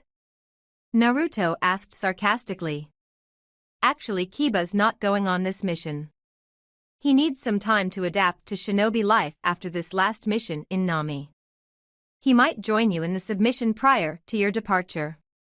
But if it makes you feel comfortable, there will be 2 backup teams sent in 2-hour intervals after you head out. In one team you'll have your sensei Kakashi Yamato, who is an ex-Umbu Hyuga Hayashi, and the Sandaime Sarutobi Hiruzen will be the second team. Lastly, the former Ino Shika Cho team will be the final backup for capture and interrogation. Jiraiya replied. Gigi's fighting? Naruto asked, his eyes downcast. He wanted to fight for you, Naruto. He wants to earn your forgiveness, even if it means losing his life. Also, as Hokage, it's his mission to protect Konoha and all its citizens from people like the Akatsuki. Jiraiya spoke, seeing the boy's turmoil. He's too old to fight this fight. Naruto sputtered out he shouldn't be fighting this fight not for something as trivial as forgiveness from me. Naruto continued, his eyes starting to water up. Take him off the team, Naruto demanded. I can't. Sarutobi-sensei's going on way or another, he's a stubborn old goat when he wants to be, Jiraiya explained. Naruto folded his arms over each other and pondered for a second. What's so strong about this Akatsuki or even the possibility of a war against Kumo that you're canceling the Chunin exams? Naruto asked. Jiraiya looked at him for a second before answering. As you know, Uchiha Itachi is in the Akatsuki. He ranks 5th in their ranks, and people thought he was the second coming of the Yondaime. The leader Uchiha Madara faced off against your father Namikaze Minato and left the fight without a scratch. He's a beast parallel to no one second to the Shodai at the time simply because he hadn't mastered his Iron no Manjikyu Sharingan. Akatsuki is nothing to be trifled with. We don't have much info on the rest of their members, but we can assume they are not a joke. One of their members, Deidara, was able to murder the Yondaime Tsuchikage with some unknown jutsu. Now as per Kumogakure they will attack in order to get Yujito back. That's why I'm sending her on this mission. Not to mention they have a second Jinchuriki, the Hachibi, sealed away within the Raikage brother. The reason I'm sending you on this mission is because I don't want a full-scale war against the Akatsuki on Konoha ground, and they will be after you, and until they're defeated they'll be relentless. You Uzumaki Naruto vessel for the Kyuubi have to fight against them. If I shy you away from them you will never be able to handle the upcoming dangers. So despite the fact that I want you to be safe, I need you to become stronger, a hell of a lot stronger than you currently are. Jiraiya muttered. Which brings me to my next question. Naruto began turning his head sideways to look at the Hokage quizzically. What is the Iron no Manjikyu Sharingan that Uchiha Madara has? Also, what the hell is this submission you're on about? Naruto asked. The first part is easy. Manjikyu Sharingan can be obtained only through one way: one must kill their closest friend, or so the scroll roughly translates. As you know, you don't have the true Manjikyu. Yours is a combination of Itachi's version and the Kyuubi modifying the genetics in your body. Jiraiya grunted out. What do you mean by that? Naruto fired back. Jiraiya sighed at the inquisitive boy. He reminded him of Minato more than Naruto could admit. Your Manjikyu isn't yours. You never killed your closest friend. When Itachi implanted the eyes into you as Kyuubi healed you, somehow it wrote the Uchiha's Sharingan into your DNA permanently. You will always have the Sharingan now without the drawbacks that Kakashi faces. It's like you're an Uchiha now, but not really. When Itachi gave part of his power to you, not only did it give you his knowledge, hindsight, instincts and jutsu, but unintentionally or intentionally, he gave you the Manjikyu. So while you have the Manjikyu, it's not really yours, it's a copy of Itachi's at the point of transfer. Jiraiya explained, nearly smiling seeing the genin so enraptured by his story. Oh, I get it. Same with Sasuke? Yeah. If you or Sasuke were to kill each other, or something, you'd have a true version of it designed solely for you. Naruto was quiet for a second. There's no other way? To get that power? Jiraiya stared into Naruto's neon green orbs. None that I know of. Like I said, the scrolls were roughly translated and there have only been a total of 16 Manjikyu users in the entire 170 years of the clan's existence. Jiraiya said before stopping for a second. There could be another way, but you'd have to figure that out for yourself. Jiraiya continued. Fine, what about the Iron version? Naruto spoke. The Mangekyo's main drawback is that it blinds the user. As punishment for having killed one's best friend, the user of the Manjikyu will be blinded after repeated use. On the other hand, if you were to kill your brother, a Manjikyu user himself, and take his eyes, you'd have the Iron, a permanent eternal version. It's also an upgrade from the already powerful Manjikyu, and you don't blind yourself in its use. Jiraiya explained. So to be the strongest Uchiha you had to kill your best friend, then your brother. The Uchiha were so fucked up in the head. Naruto commented, avoiding Jiraiya's gaze for a second. Now as for the submission, you don't have to agree, though your teammates have. There's an artifact very precious to me which I always keep close by. It's the scroll leading to the Chamber of Time and Requirement. It was bestowed to me by Hanzo of AIM when he gave my teammates and me the title Densetsu no Sannin. Each of us was given a special artifact for nearly beating that bastard. Orochimaru was given the Kusanagi Tsunade, was given some powerful medical scroll passed down by the Rakuto Sannin, and I was given a scroll as well. I'm not sure about what the others do or don't do, but my scroll is for one-time use only. It can either send a person back in time to change something or send them to an alternate universe momentarily where 2 days in there are 2 hours back home. In that universe, that pocket of space is everything that the users need. I want you to enter with your teammates and train for 2 years, return more powerful and badass, get promoted to Chunin or Jounin and head down to Sunagakure and fight one of the biggest battles of your life. I won't send you there if you refuse the offer. Otherwise it'd be suicide. So what do you say? Jiraiya asked. This is fucking crazy. I don't really have much of a choice. I could not go and then be destroyed by the Akatsuki or Kumo. Or I could do this crazy thing you're talking about and be mildly prepared for whatever happens. I guess I'll do it. But if you could go back in time using that, why did I not save your father from sealing the Kyuubi if I could go back in time? Jiraiya asked. Yeah, Naruto replied softly, still averting his gaze. Simple. Your father told me not to. He knew of my scroll and he requested I didn't stop him from doing it. He didn't want anyone to seal the Kyuubi but him because he didn't want to be around to look at you knowing he had fucked your life up. Jiraiya explained gently. Son of a Naruto seethed out, but Jiraiya interrupted him. Don't hate him for it. Minato-kun was human like all of us. He had just lost Kushina in childbirth and couldn't handle the thought of living a life not only without her, but in which he had been forced to seal a demon within his son. He couldn't find any other way to stop the Kyuubi, and in his love for the village he sacrificed you. Jiraiya continued. Had it been anybody but him, the Kyuubi would have broken out of its cage and destroyed us. Minato had to die to save the village, do you understand that? It's not like he wanted to abandon you, but rather he had no choice. Naruto looked forlorn for a second. It's of no consequence. Let's just start this training and get it over and done with. Naruto bit off, finally looking into the old man's eyes. Hi. Naruto, before we do this, I'm going to say this one last thing. Even if you never forgive me and your father, we all loved you and we still do. Jiraiya said gently. Naruto chose not to respond. Moments later they were joined by Sasuke, Yujito, Kakashi, an unknown man, and Kiba. Are you ready for this? Jiraiya asked them one last time for confirmation. Hi Hokage-sama. They all said simultaneously. Roger. You will take with you scrolls containing the secrets to some of Konoha's most prized techniques. Each of you will have a unique scroll. Sasuke, yours will have some of the Uchiha's most powerful attacks. Yujito, you will have a scroll based on lightning manipulation.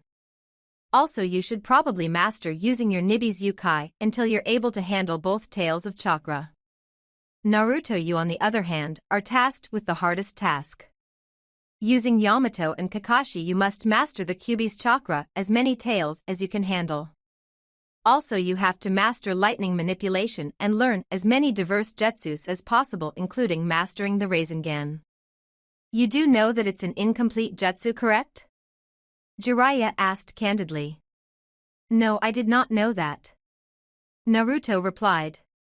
Your father created the Rasengan, an A-ranked jutsu solely on shape manipulation and the application of chakra without hand seals, so it couldn't be copied by the Uchiha. Afterwards, he tried to incorporate nature manipulation into the attack and never completed it before his death. If possible, I would like you to create your own devastating technique and master a secret technique left in your scroll.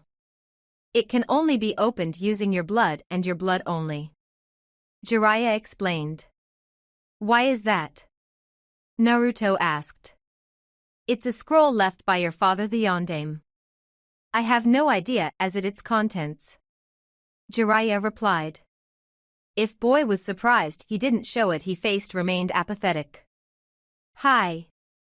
Jiraiya turned to a vault and bit his thumb, bloodying it, before smearing it across the seal written across the opening. There was a cloud of smoke before it suddenly opened, revealing several scrolls inside. Pulling all of them out, he turned to the members of Team 7 and handed everyone their scroll. Kiba, you also have a task at hand. Seeing as how you mastered all 3 techniques Kakashi showed you, your task is to become a master at wind manipulation till it becomes second nature to you. By the time you Genin leave, I want all of you to become at least be ranked Chunin for the mission you will partake in, except you Kiba. Ultimately it's too dangerous for you. Jiraiya spoke softly, not wanting to hurt the Genin's feelings. Kiba nodded his understanding but didn't speak. If no one else has anything to say, are you ready? Jiraiya asked. Are you sure this is gonna work? Sasuke cut in his face, remaining apathetic. No, I'm not. I've studied the seals for years and the end result I've come up with is that either it works or absolutely nothing happens. If the latter happens, we're fucked. Jiraiya replied candidly. No one else spoke. Though Naruto did give the ex-Umbu member a wary glance. Do I make you uneasy seeing as how I used to be an Umbu Black Op member? Yamato asked bluntly. Neon locked in with Brown. Yeah, you kinda do. Naruto replied. Yamato gave him what was supposed to be a genuine smile, only furthering Naruto's discomfort. Jiraiya amidst all this swiped his bloody thumb across the scroll before going through a sequence of hand seals. He didn't call out any technique, instead merely forced as much chakra as he could muster into the scroll. The kanji began running wild before forming a perimeter around the crew. Jiraiya backed away from it so he didn't get caught in it. A litany of seals began running up Naruto's leg and into his mouth, nearly forcing him to scream in anger. There was no true pain, simply raw discomfort to the fullest. Naruto opened his bleary eyes and saw the same was happening to the other 5. It's like some sort of reverse summoning technique, Jiraiya pointed out, and suddenly there was a loud burst as smoke burst through the seals and scrolls, and suddenly the 6 shinobi vanished. Okay, that was fucking cool. Jiraiya said, laughing. There was a loud crack and the same 6 shinobi appeared elsewhere. The sight that awaited them was nerve-wracking. It appeared to be an endless stream of white. The space was white, the floor on which they stood on was white. The only thing with color was them and a large mansion off to the side. There was someone standing in the front, his aura coming off of him in waves. He was powerful, whoever was on the other end stronger than all of them combined. The ragtag group of shinobi walked forward towards the powerful stranger, who looked at them curiously through hypnotic eyes with rings upon rings inside them. Whatever his freaky eyes were, they were definitely some sort of jujitsu. Who are you people? The stranger asked them. He was tall, a few inches short of 7 feet, around 6 feet 6 inches or so, with a spiky mane of black hair spiked around him like an even crown. He was dressed in simple garments, a black hakama and black getas. We are from Konoha. The Godame Hokage sent us here to train for some time. Kakashi spoke, sliding into the leadership role with little difficulty. Why are you training so hard? The stranger asked. There's a group of faction of some sort who want to collect all 9 bijou and use them to start a worldwide war. We are training as hard as we can to prevent that from happening. Kakashi replied, and even Naruto trembled at the man's sheer power. It was quite frightening. It felt as if he were paralyzed, completely rooted to the stop, and the man hadn't even used killer intent. The Akatsuki? Yes, I know of that organization. The stranger replied. I grant you access to this place, the Chamber of Time and Requirement. I after all built it. As you know, a year in here is only an hour back in the parallel universe from which you came. I must depart now, I have matters to attend to myself. The stranger replied. Who are you? Naruto dared to ask. The man swiveled his eyes to Naruto and his mesmerizing gaze perturbed him. He smiled openly, canines bared. You, my boy, will find out one way or another it is not the last time you shall see me. The stranger boomed out, and suddenly there was a rushing sound as the black-haired stranger imploded upon himself and disappeared. Okay, who the fuck was that? Yugito asked. I have no idea, nor do I ever want to find out. Yamato replied, visibly shaken. Everyone agreed to that. After that odd exchange they headed into the mansion. Inside the mansion was crazy. Nothing could prepare Naruto for what was inside there. There appeared to be a room for everything, a room stacked with ninja weaponry, a kitchen, beds, pools. It seemed as if each room had something for one of the shinobi there. It even had a library full of Ika and other hentai novels, leaving Kakashi passed out from a nosebleed minutes after appearing. Afterwards Kakashi ordered them to eat and rest because the next 2 years would be nothing but training. The 3 Genin and Chunin ran away, not having needed to be told twice. They all headed towards the kitchen and ate to the heart's desire. There was hot ramen and rice noodle soup for Sasuke and Naruto. There were steaks and an assortment of meats for Kiba and Yugito.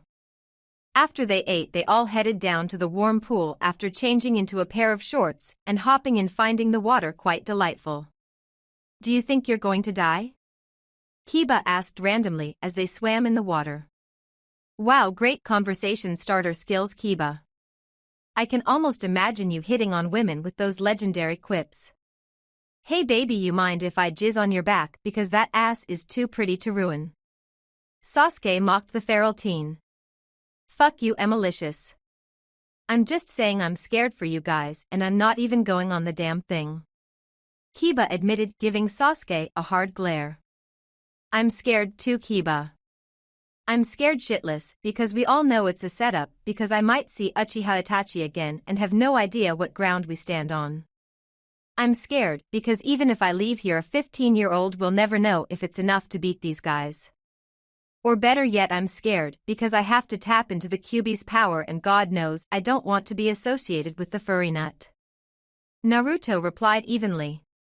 I'm not scared, I can't afford to be. Yugito spoke, opening her mouth for the first time.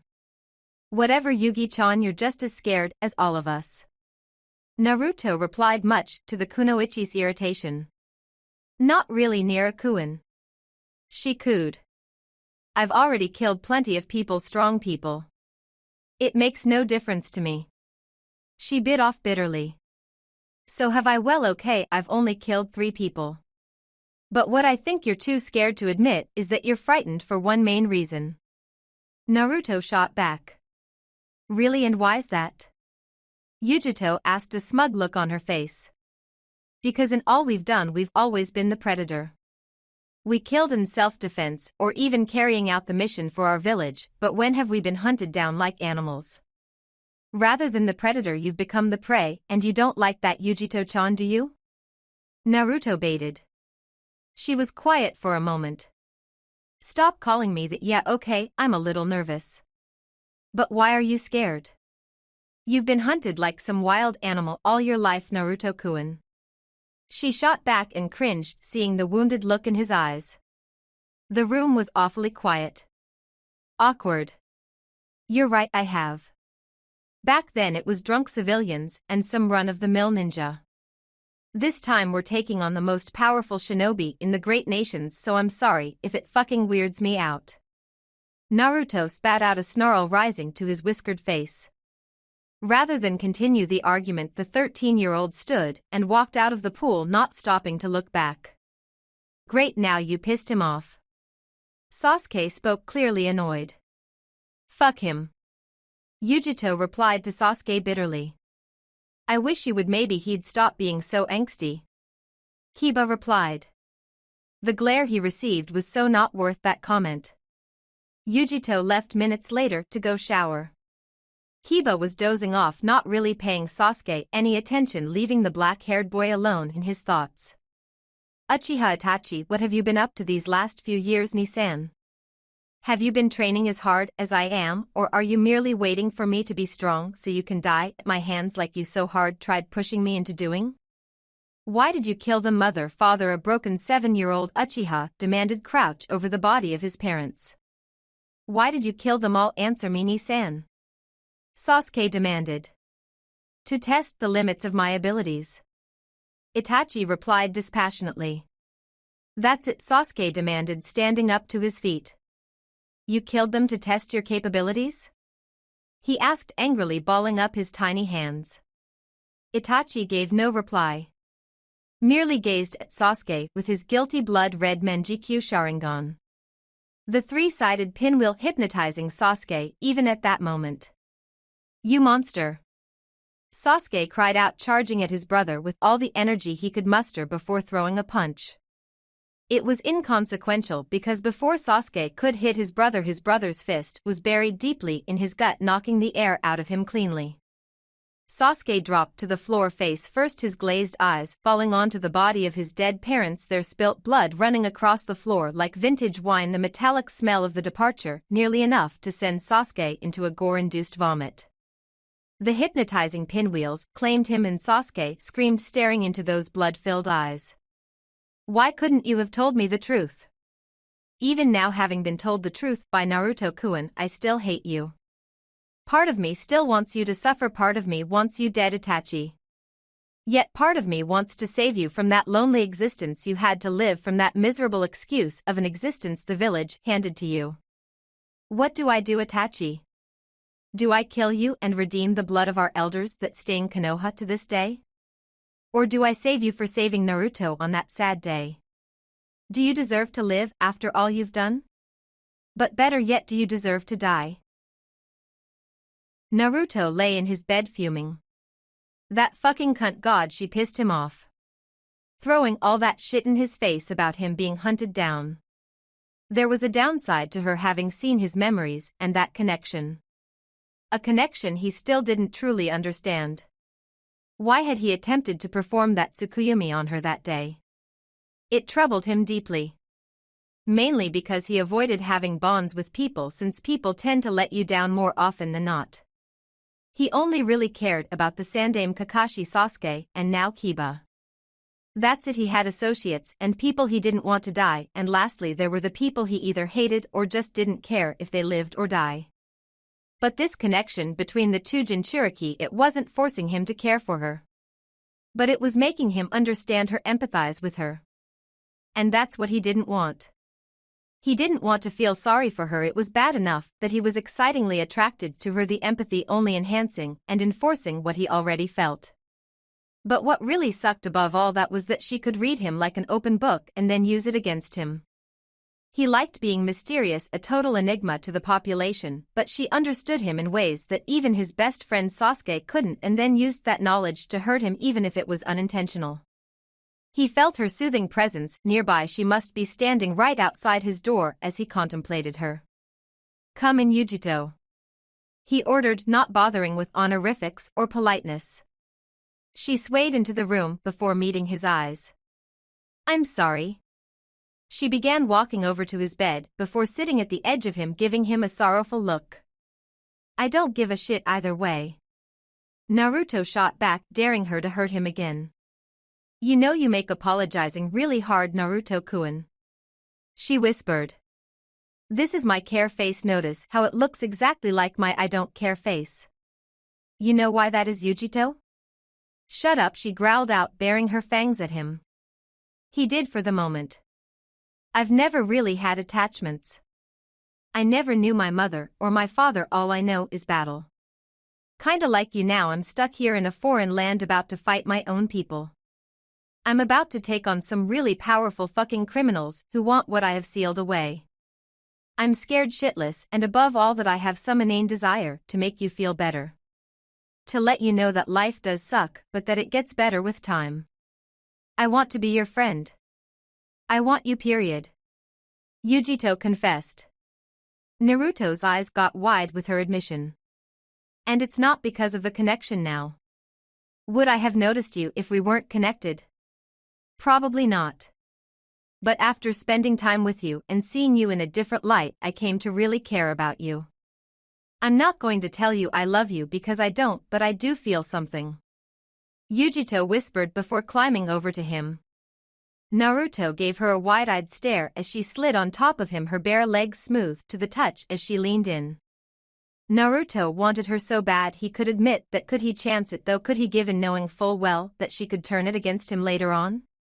Her arousal tickled his nose and he knew no more. Grabbing her by the back of her neck, he pulled her flush against him and their lips pressed against each other. It felt like a spark of electricity and excitement was lit inside of them as they fell back on the bed with her on top of him. Her lips were moist and soft to the touch. Her tongue was invasive, not giving him time to react as it darted inside his mouth, tasting him, taking him.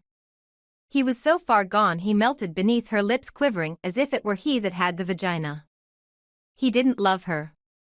But oh God, did he want her?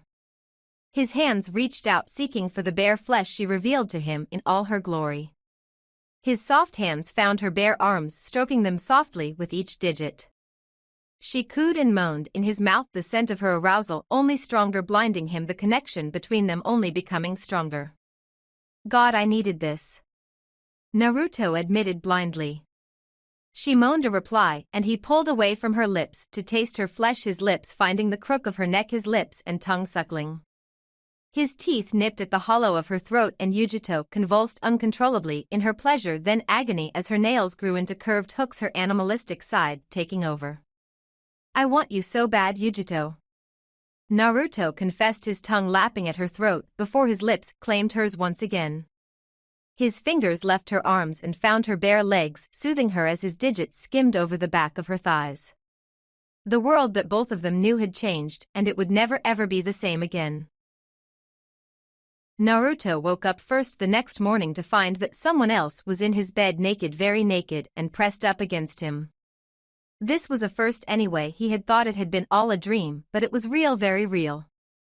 He lowered his gaze to the naked kunoichi next to him, the oh so beautiful Yujito. Kissing her forehead lightly, he rose out of bed and dressed himself quickly in the dark blue pants he had worn and a black tank top with black shinobi sandals. He opted not to wear his hitai 8 and then strode over to the bed to wake up the girl who had complicated his entire life with one kiss. Wake up, he begged, stroking her bare stomach softly. She still didn't stir though. Naruto felt a rise in his hormones. Trying to get a rise out of the kunoichi and wake her up as well, Naruto lowered his head down and slid his tongue into her navel, sliding his tongue around the area before dipping the appendage in and clasping his lips around the edge. Her hands suddenly shot up and clasped his hair. You bastard. You don't play fair, do you? Yujito asked, arching her back in ecstasy. No, but neither do you. You were awake for quite some time now. Naruto revealed, rolling his eyes at her. So you knew? Yujito asked, smiling. Kinda, Naruto admitted. I was watching you change. Very nice, Yujito replied, forcing the younger genin to blush. Shut up. Naruto growled out. Make me, she replied, beckoning him to the bed. He climbed in with her and pressed his lips to hers. We gotta go, the others will suspect something. Naruto begged, but she had already begun sucking on his lower lip, her nails raking across his chest. Fine. She said with a pout before shooing him out of the room. Naruto, ready to train, headed down to the kitchen and grabbed a quick bite to eat. He looked outside and saw Kiba and Sasuke were meditating, presumably waiting for Kakashi and Yamato to show up. Running out to his close friends and comrades, the blonde teen sat down and pretended to meditate as if he'd been there the whole time. Yujito strode out 15 minutes later and their senseis still hadn't shown up. An hour passed and nothing had happened. Irritated and annoyed, Naruto left the circle and walked away for a few minutes. He grabbed the scroll Jiraiya had given him and set it on the floor. Biting his thumb and swiping it across the parchment and burst open and revealed what's underneath. Naruto-kun, please don't hate me.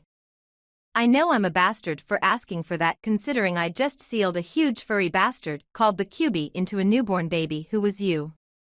I'm sorry for that, but I felt like I had no choice. There was no other way for Konoha to defeat such a malevolent being like the Kyuubi, so I passed the burden on to you, my son. Perhaps it wasn't the smartest choice or even the one that benefits you the best, but Konoha is our home and I love it more than most things in the world besides you and Kushina-chan. Don't ever doubt I loved you, son, I truly did. Despite my flaws I love you. But I had to make a choice, one that others couldn't make, because that's what being Hokage is about. Hopefully the village treats you for the hero you are and not the demon you carry. If not, don't let them get to you. You are not the Kyuubi, you're what stops it from taking any more lives. Live your life, hopefully you become a Hokage like your old man, but if not, I understand. Like I said, don't ever doubt I loved you, son. Namikaze Minato Yondaime Hokage, leading shinobi of Konohagakure. After the letter there were numerous seals written across the scroll. Naruto swiped his bloody thumb across another one, and after a burst of light there was two tri-pronged kunai with some paper seal wrapped around the handle. This must be the Hiraishin kunai, Naruto thought. Sealing the kunai back into the scroll with a bit of chakra, he swiped his bloody thumb across the next seal. Another scroll popped up from it and immediately he recognized the handwriting as his father's. It was general instructions on how to master the Rasengan. Naruto had gotten to the third stage and could form a perfect Rasengan, but it took him both hands to do it. Standing back, he held out his right arm and began powering up his chakra. Immediately blue chakra began to swirl around in the center of his hand, forming a rough sphere of chakra. Using his left hand he rotated the chakra inside the sphere. The swirling vortex of blue unstable. When he stopped using his left, the Rasengan shimmered for a second before imploding, knocking Naruto back a couple of feet. Naruto! Kakashi called out, shunshining in front of the three shinobi meditating. Naruto immediately vanished in a swirl of leaves and appeared over there. Good job, Naruto, you got the idea of the first exercise. Kakashi clapped the genin on the back before ruffling his hair. What was the idea? Kiba asked timidly, and Kakashi got his serious face on. You and Sasuke have been meditating for 2 hours waiting for us to appear. Why? Why did you not go train by yourselves? We are here to train and get stronger, not to waste time meditating. We will be here for 2 years, 2 long years, trying to ready you wet behind the ears Genin and Chunin to face off a ranked and above shinobi. I want you to diet on exercises, I want you to train in your sleep, and I want you to shit out chakra. Kakashi spat out, snarling.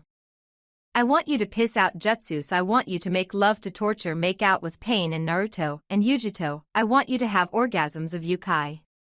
Shit out chakra? Naruto asked hesitantly. Shut up, you get my point. We're not always going to be here for you. You have to learn how to get stronger by yourselves. Now let's begin. Kakashi ordered. Perhaps Naruto would never truly understand relationships, or perhaps Kiba would never become an S-ranked wind user, or perhaps Sasuke would never forgive Itachi. After all, perhaps Yujito would never really care about Naruto without the connection that was formed by a misused Tsukuyomi. But all they knew was that their world had changed and that they would leave this stronger, better shinobi. Perhaps they stood a chance after all. Chapter 12, Red Dawn in the Bloody Sands. So what's next between us? Yujito asked calmly, her dark eyes boring into Uzumaki Naruto's. Naruto gritted his teeth. He had been blatantly avoiding that question since last night.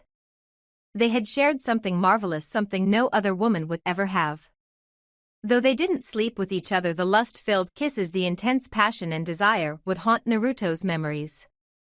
The echoes of her moans, the soft timbre of her squeals as he pleasured her with his fingertips. It couldn't be forgotten, even though he kind of regretted it right now. Right now I really can't promise anything. Naruto replied, avoiding her scathing gaze. Why is that?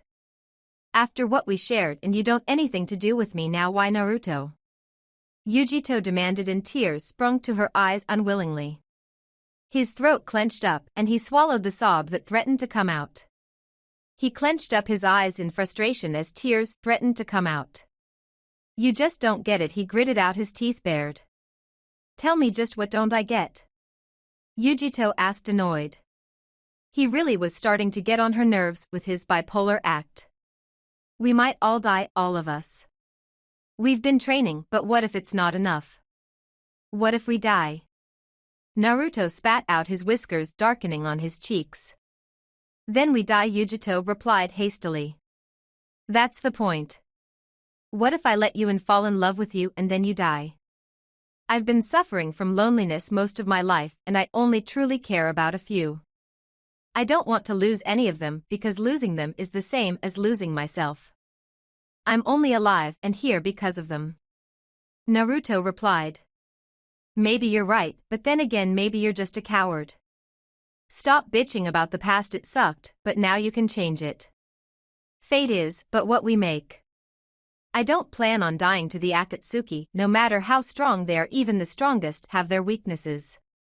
If you just wallow around in self-pity and shut me out and what we could have, you will die to the Akatsuki. Savor your bonds, enjoy your life, because as a shinobi every day you're tempting death. Yujito replied. Maybe I am scared. But I can't afford to lose anyone special to me. I can't let you get too close. And if you can't handle that right now, then we don't have anything more to talk about. Naruto bit off angrily. Yujito furrowed her eyebrows and grabbed the shinobi as he turned to leave. Pulling him flush against her, she glared at him. You don't get off that easy, Naruto. I'm scared too, and I need you to tell me it's going to be alright. If you don't, Naruto now understood better. She wasn't condemning him for being scared and wary of losing a loved one. She needed him to conform her. She needed him to tell everything was going to be okay because she was scared out of her wits as well. How could he have been so oblivious? I'm sorry, Yujito-chan. He stammered out before clumsily claiming her lips with his. Don't leave me, I need you now more than ever. Yujito replied, wrapping her arms around his back, bruising his lips with her need. I don't know what's going to happen between us, I can't promise anything. But I'll try, even if I might lose you, I'll try. Naruto spoke, responding to her touches with fervor. Suddenly it felt like he was being sucked into something vacuum, like his stomach churned and the world faded away, and suddenly he was in front of the cage, sealing away the Kyuubi no Yoko. Don't you see I'm busy? Naruto snapped waspishly at the bars. Having fun, boy? Perhaps you are not as pathetic and angst-ridden as I thought. The Kyuubi mused, laughing from behind the bars. I'm not Baka. I'm going to do things my way now, and you're going to do something for me in return. Naruto replied, his lips curling into a smirk accentuated by the whisker-like birthmarks on his cheeks. What makes you think I'm going to do anything for you, silly monkey? The Kyuubi shot back, his voice booming and echoing in the small mindscape. Because you want me to continue this relationship with the vessel of the Nibi no Nakomata, right? Naruto asked, the smirk still apparent. The Kyuubi didn't return the smile. His eyes narrowed and glared at the 13-year-old. Right, make your point, you filthy flesh bag. It is my desire for you to continue the mating process. I need access to your chakra, all of it without interruption and without having to ask for it. If you want me to continue this little fling with Yujito-chan, you have to comply with my wishes. Failure to do so, and I will kill my heart and leave her, if only to hurt you, team. Naruto replied. The Kyuubi's eyes burned bright, the flames of hell burning behind his irises. Without warning, the nine-tailed demon leapt into the cage, rattling it. The Kyuubi roared in anger, his hot breath rolling over Naruto in waves. You filthy monkey, when I get out I'm going to make you suffer. You will pay for your insubordination. Do you hear me? You will pay. The Kyuubi bellowed. Naruto didn't scare easily. Instead, his neon eyes melted into blood, colored with a spinning three-sided pinwheel. Manjikyu Sharingan. Naruto whispered as he focused chakra to his eyes. Glaring at the Kyuubi with more intensity than should be able to muster for a 13-year-old, he spat out, you will obey me, Kyuubi. Whether you like it or not, I'm in charge, and until the day you do get out you'll listen to me because it's in your best options to do so. If you happen to get out, I will lock you away where no one will find you, so until that day shut the fuck up and do as I say. Naruto shot back, the pinwheels spinning simultaneously. Fine, Naruto, I will bestow my power to you for now, But when I do leave this place you will pay, and your foe Manjikyu Sharingan cannot change that. Kyubi murmured. What part of shutting up didn't you understand? I'm going now. Naruto replied before disappearing from the cage. He reappeared mentally in front of Yujito, who had a worried look on her face. Are you okay? You kinda spaced out for a second. Yujito asked, kissing the blonde's forehead. I'm good. You ready to train? Naruto asked, and the two blondes backed up before launching at each other in another spar. Ika Kakashi thought to himself before giggling aloud. For days he dreamed about reading the next Ika book that came out the day he left his normal life to come here to this white void called the Chamber of Time and Requirement. He as a sensei couldn't be prouder of his students, of even Yujito herself. They had been here for 3 months so far and their improvements were ridiculous. He smirked, though it was hidden by his mask. Kiba had mastered all of his known clan jutsus, and his bond to Akamaru was a force to be reckoned with. While training solitary, he had training hard with Kakashi in Kenjutsu after acquiring a katana, then mastered Kamitachi no Jutsu using wind chakra to devastate his opponents using the katana as a medium. He had also mastered Futon Renkuden and Futon de Tapa fairly easily, a lot easier than the others were having with nature manipulation. Lastly, he was developing a technique called Futon Kami Oroshur, but it was nowhere near complete. Sasuke, on the other hand, only mastered 3 jutsus so far. Despite his Uchiha blood running through his veins giving him preternatural ease with using katan techniques, the sheer power Sasuke was putting into them had taken a bit to master. He had learned the katan enden with ease as well as the katan hozenka. Kakashi tried to teach him Karyu enden after accidentally copying it from Sarutobi's arsenal, but Sasuke stumbled for a bit on that. Though it was a good thing based on results. Sasuke's Karyu enden was easily an A-ranked jutsu. The flamethrower he spewed from his mouth burned a bluish-white and was so intense even Kakashi couldn't stand to be around Sasuke when he used it. Naruto, on the other hand, hadn't focused on learning techniques, though his visual genjutsu was a lot better. Rather, instead, he focused on being able to use the Kyubi's power. Prior to their submission, Naruto never really used the Kyubi's chakra other than for short spurts. Currently, he could use up to 2 taels worth of the Kyubi's chakra, though it wasn't safe to stay in longer than 5 minutes in his 2-tailed state. At the 1-tailed mark, Naruto would be hunched over on all fours like an actual fox surrounded by a burning cloak of red chakra. His whiskers darkened heavily and his hair turned into heavy tufts of blonde, spiking out more than ever.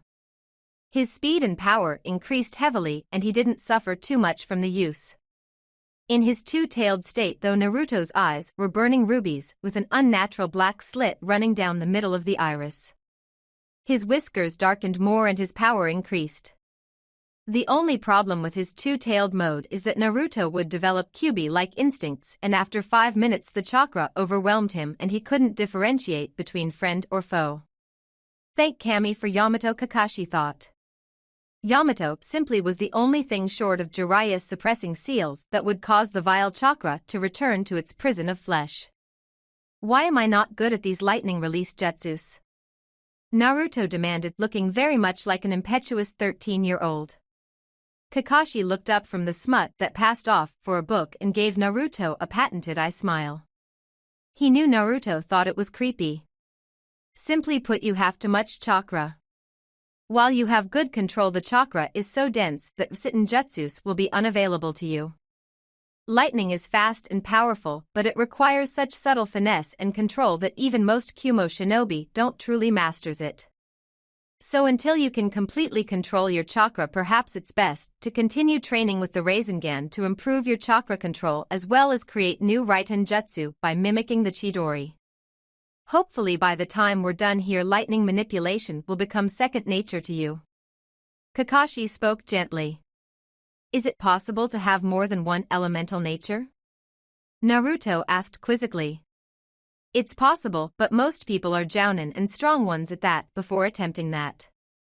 But don't even think about that until you've gotten lightning already mastered. Kakashi replied. Naruto disappeared via Shunshin and continued his training. Kakashi smiled genuinely as he vanished from sight.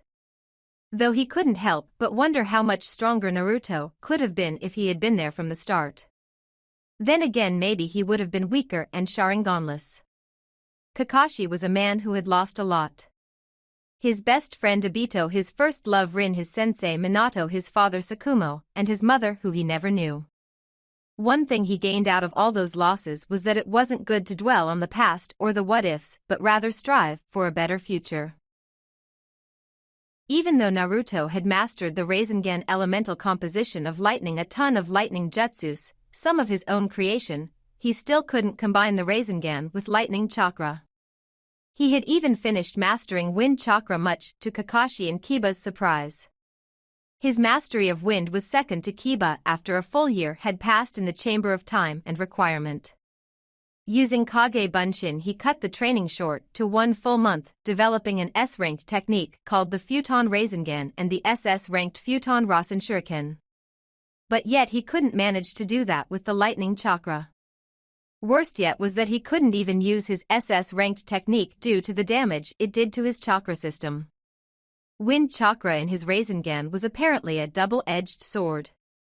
Imbuing his elemental chakra with his father's technique was hard enough, but with thousands of wind chakra needles being spiraled so unstably, the wind chakra would also tear into his skin past the superficial tissue and into his tenketsu, damaging them. The only way he could bypass that effect would be to throw the spiraling shuriken before the wind chakra could do any damage. But each time he tried, it dispersed after capsizing. "What's wrong, Dobe?" Sasuke appeared, a small smile on his face. "Is it Yujito?" Sasuke added. Naruto frowned at the raven-haired Uchiha. "No, she's perfect," Naruto denied sullenly. "She's not giving it up or something. You're all strung up like you've been blue-balled." Sasuke shot back. Naruto frowned at his best friend. Both 14-year-olds were virgins, but Sasuke began reading Kakashi's Aika Aika, and a whole new perverted side began developing that only Naruto had seen. Sasuke claiming to be taking a shit when really masturbating was one of the more embarrassing antics Naruto had accidentally seen. "At least I actually have a girl, Yuke," Naruto teased, belligerently grinning from ear to ear. "You got lucky. You connived her into liking you with that Jinchuriki connection of yours." Sasuke shot back. Naruto laughed, a sound reminiscent of a younger him. "I'm frustrated by this fucking lightning manipulation into the Rasengan. It's been a year and still no luck." Naruto answered truthfully. "Tell me about it, maybe I can help." Sasuke offered. "I can shape the lightning and the Rasengan, but not at the same time. It's like trying to look left and right at the same time." Naruto replied. "You're so dense.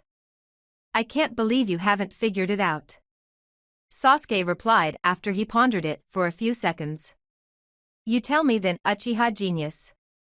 Naruto replied back sarcastically. "Let's have a trade of sorts. If this works, you have to teach me the Chidori and help me work on Raiten Jutsus. If it don't, neither of us gains anything." Sasuke offered. Naruto pondered it for a second.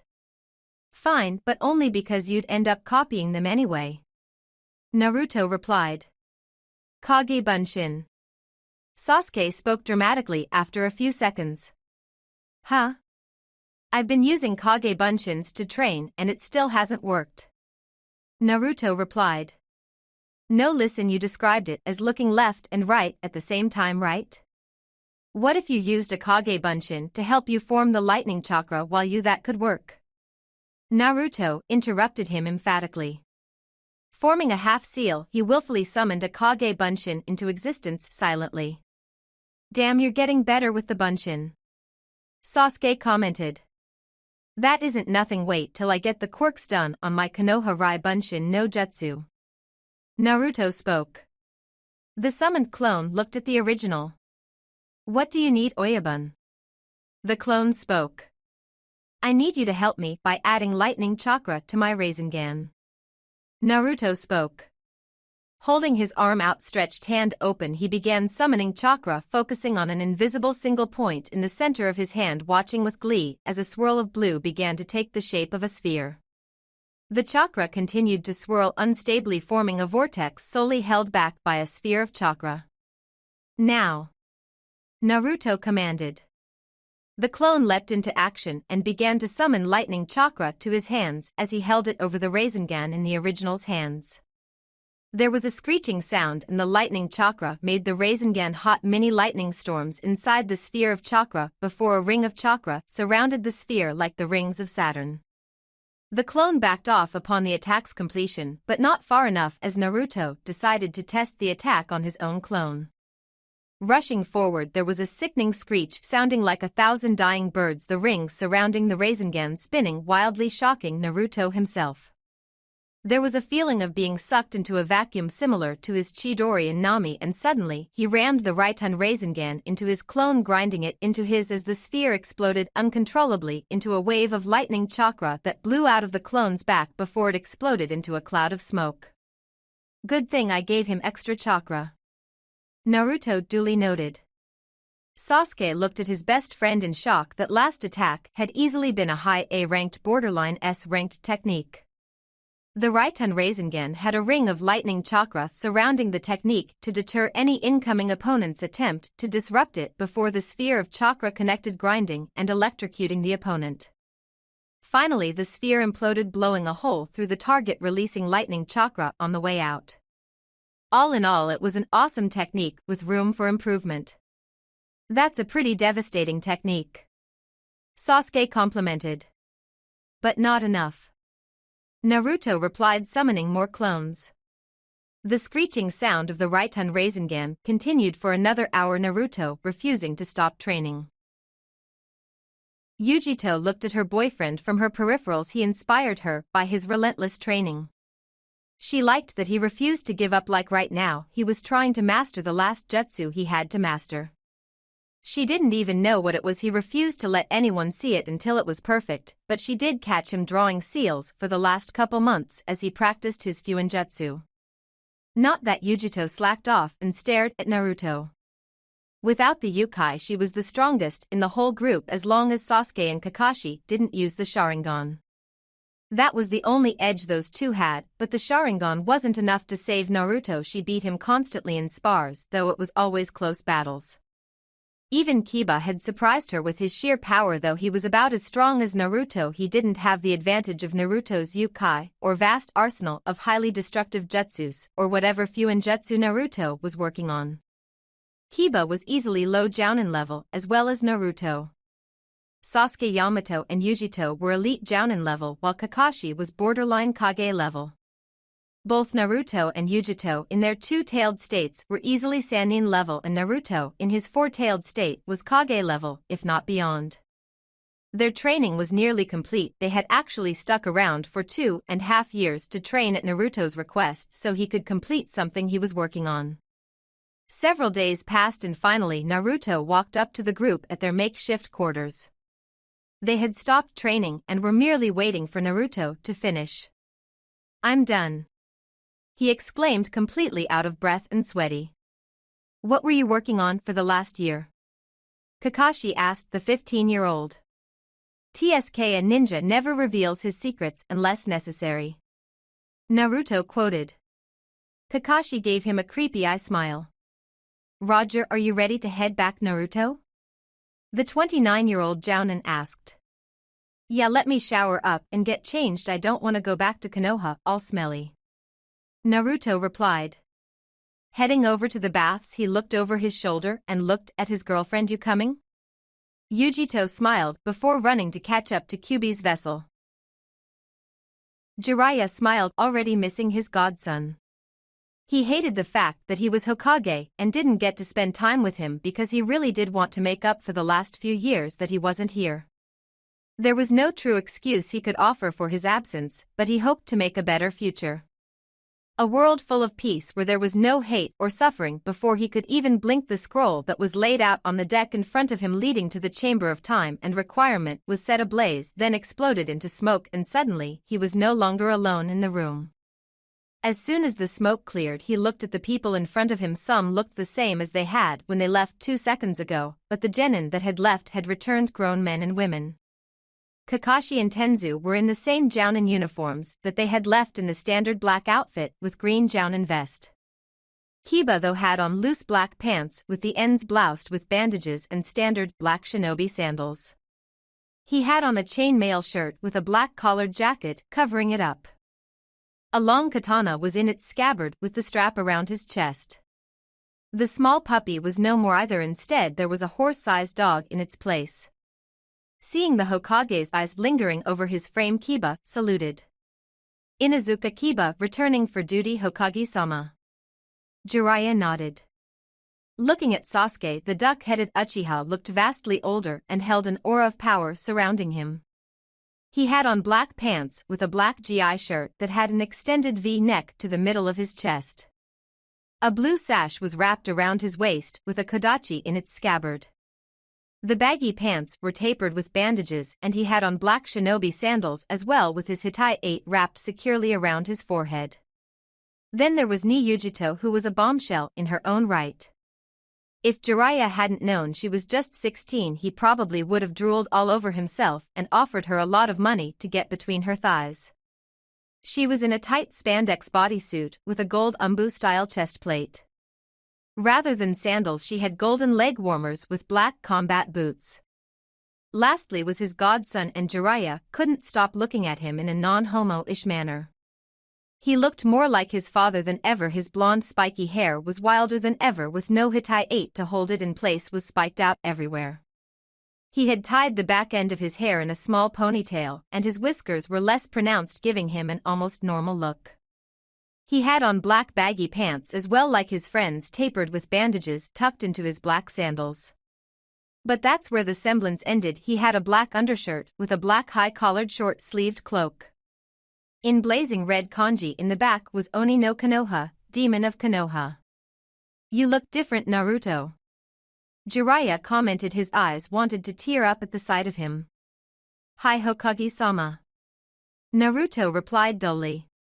Apparently some other things had changed about him as well, Jiraiya mused. "Kakashi, please debrief the mission, please." Kakashi nodded, then bowed before speaking. "Hi, Hokage-sama. We trained in the chamber for 2.5 years.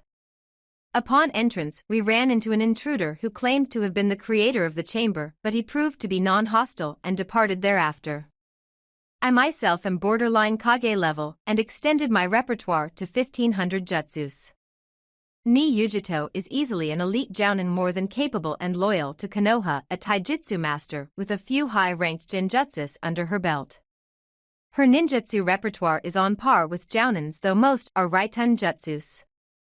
In her two-tailed state, she can become a miniature Nibi with Kage-level chakra and power.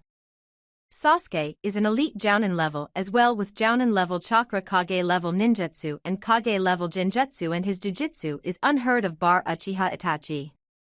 Taijutsu is low jounin level, but all in all he should be able to hold his own against any jounin here in Konoha, except myself and Yujito in her two-tailed state.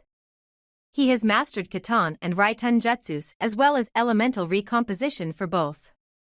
Kiba has mastered the wind element, learned almost all futon jutsus in Konoha's arsenal, and invented some of his own. He is easily a low jounin level shinobi, but angers easily, so I'd give him just a chunin promotion. Naruto as well should be held at chunin. Kiba and Naruto looked angered at that, but kept their mouths shut. I think they should remain chunin until the completion of this Akatsuki mission, at least in Naruto's case. Naruto without the Kyuubi is easily a low jounin, if not higher. He has mastered a few Raiten jutsus as well as genjutsus and jujitsus. But he has mastered the Rasengan and can combine two elements separately with the attack. He has invented 4 elemental Rasengan jutsus, including 2 SS-ranked ones. At the end of the training he also mastered an unknown jutsu that he refuses to share with us. Kakashi spoke. Sounds like he should be a jounin, Kakashi? Why make him wait? Jiraiya asked. His mentality, Hokage-sama. We need to know the extent of damage the Kyuubi might have done to his psyche after you so wisely asked that he master the Kyuubi's chakra. It hurts to say, but it might have corroded the boy's mind. Kakashi shot back a scowl hidden by his mask. It was known between them that Kakashi did not agree with the Hokage in how he wanted Naruto tutored. Why do you say that? Jiraiya asked. In his three-tailed mode, Naruto can barely tell the difference between friend or foe. In four-tailed mode, he cannot. Not to mention, with so much yokai running through his system, we do not fully know what it has done to him. Kakashi offered. Naruto visibly scowled. Do you agree with his decision, Naruto-kun? Jiraiya asked. Yes, I agree with Kakashi-ni-san's decision, Hokage-sama. Naruto replied coldly, but his tone begged to differ. Okay, here are your mission specs. You have an hour and a half to depart to Sunagakure. Jiraiya began pulling a scroll out and laying it in front of them. Yujito, you will be the official captain with Sasuke as your second command. You are to arrive in Suna and debrief with the Kazekage, hopefully before the Akatsuki arrive. If the Akatsuki are already in the midst and fighting in Suna, you are not to openly fight them, but rather get as much info on their weaknesses before attempting a stealth assassination.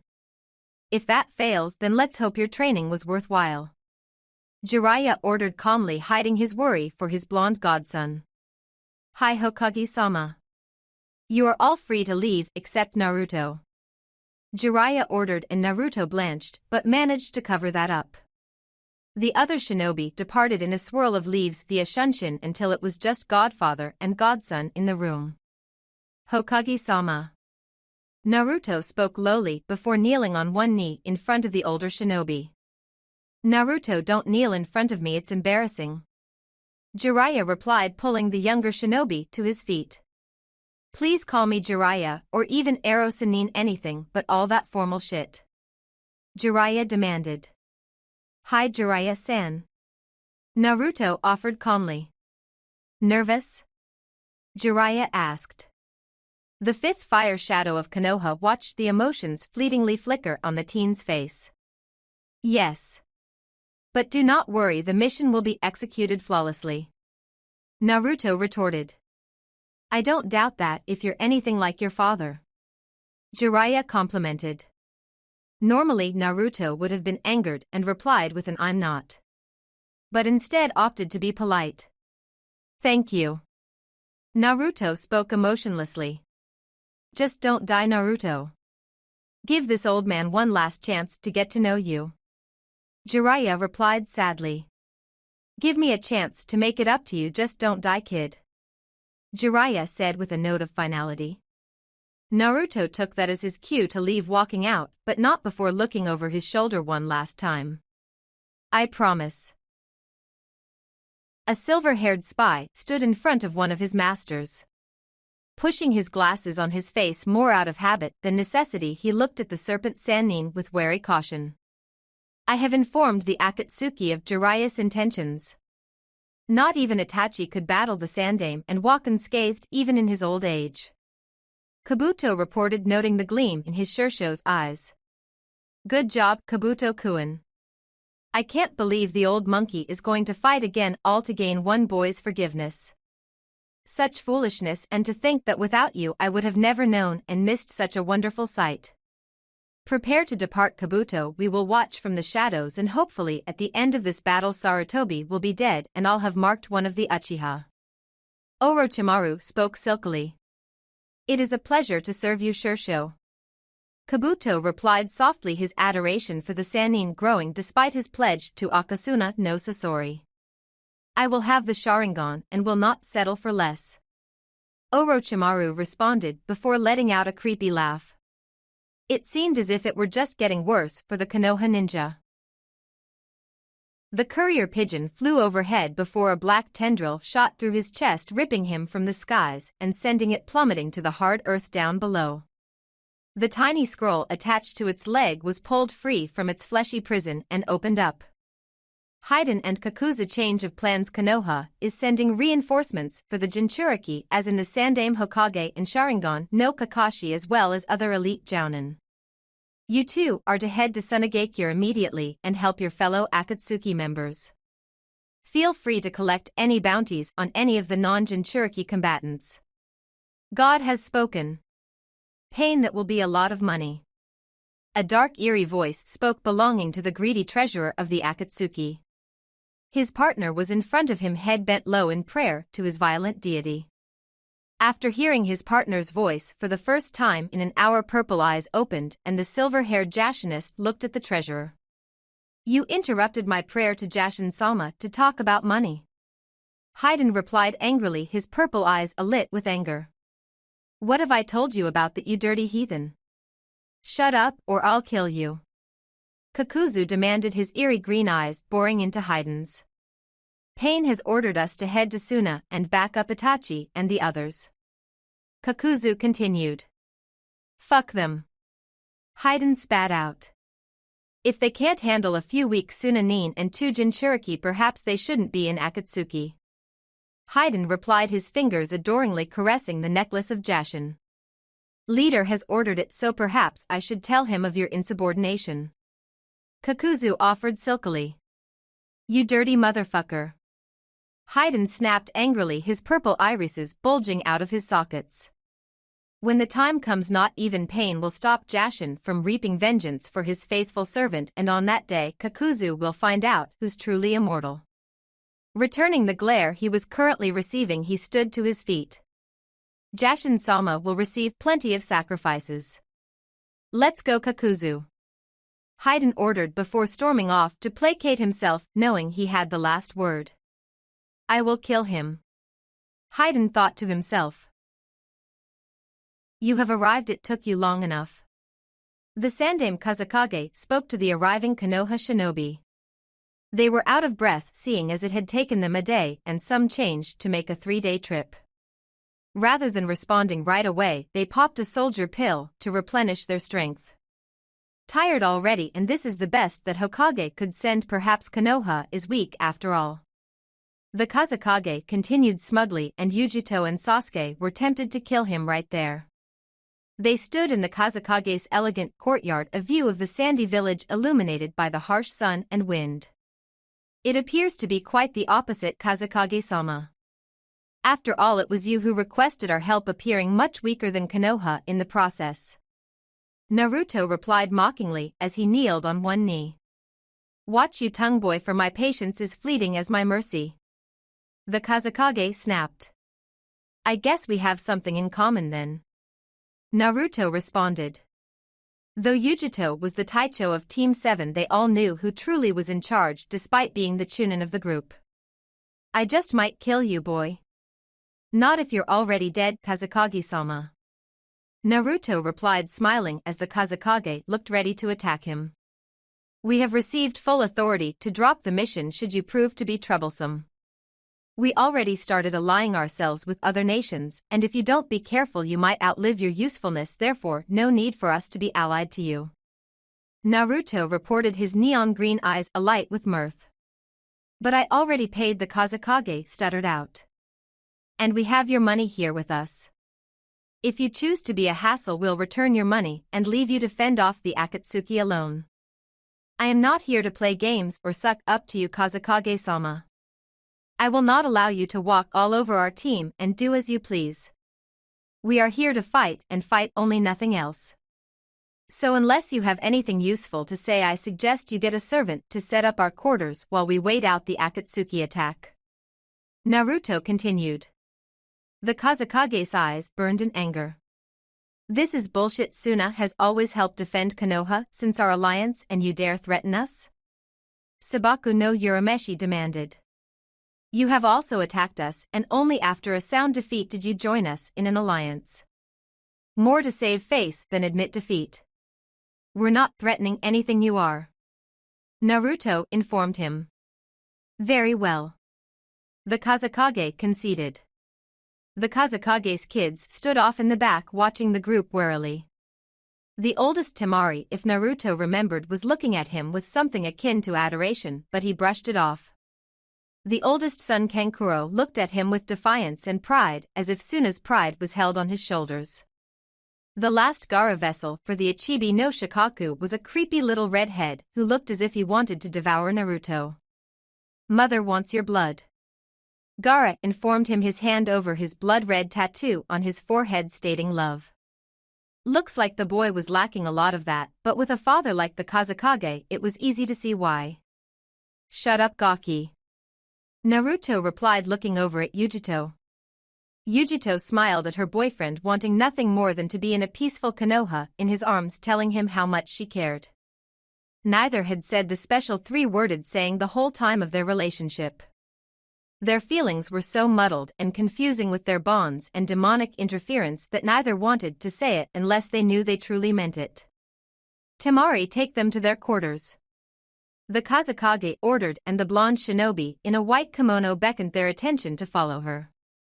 She led them around the courtyard and up some stairs into the Kazekage's palace. On the second to last floor was quarters reserved for guests. "How many rooms did you want?" Temari asked, blushing as she looked at Naruto. "One shall suffice, Temari-san," Naruto replied.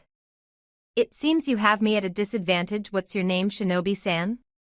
Temari asked.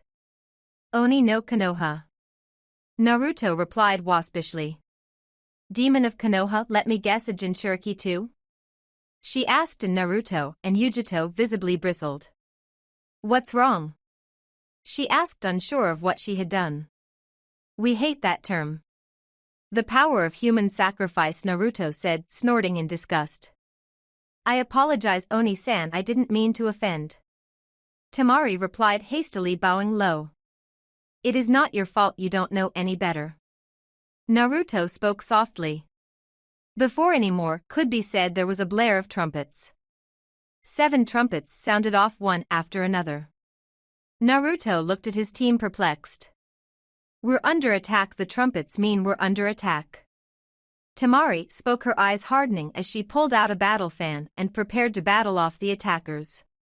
"I guess it's time," Naruto spoke confidently, looking at his team.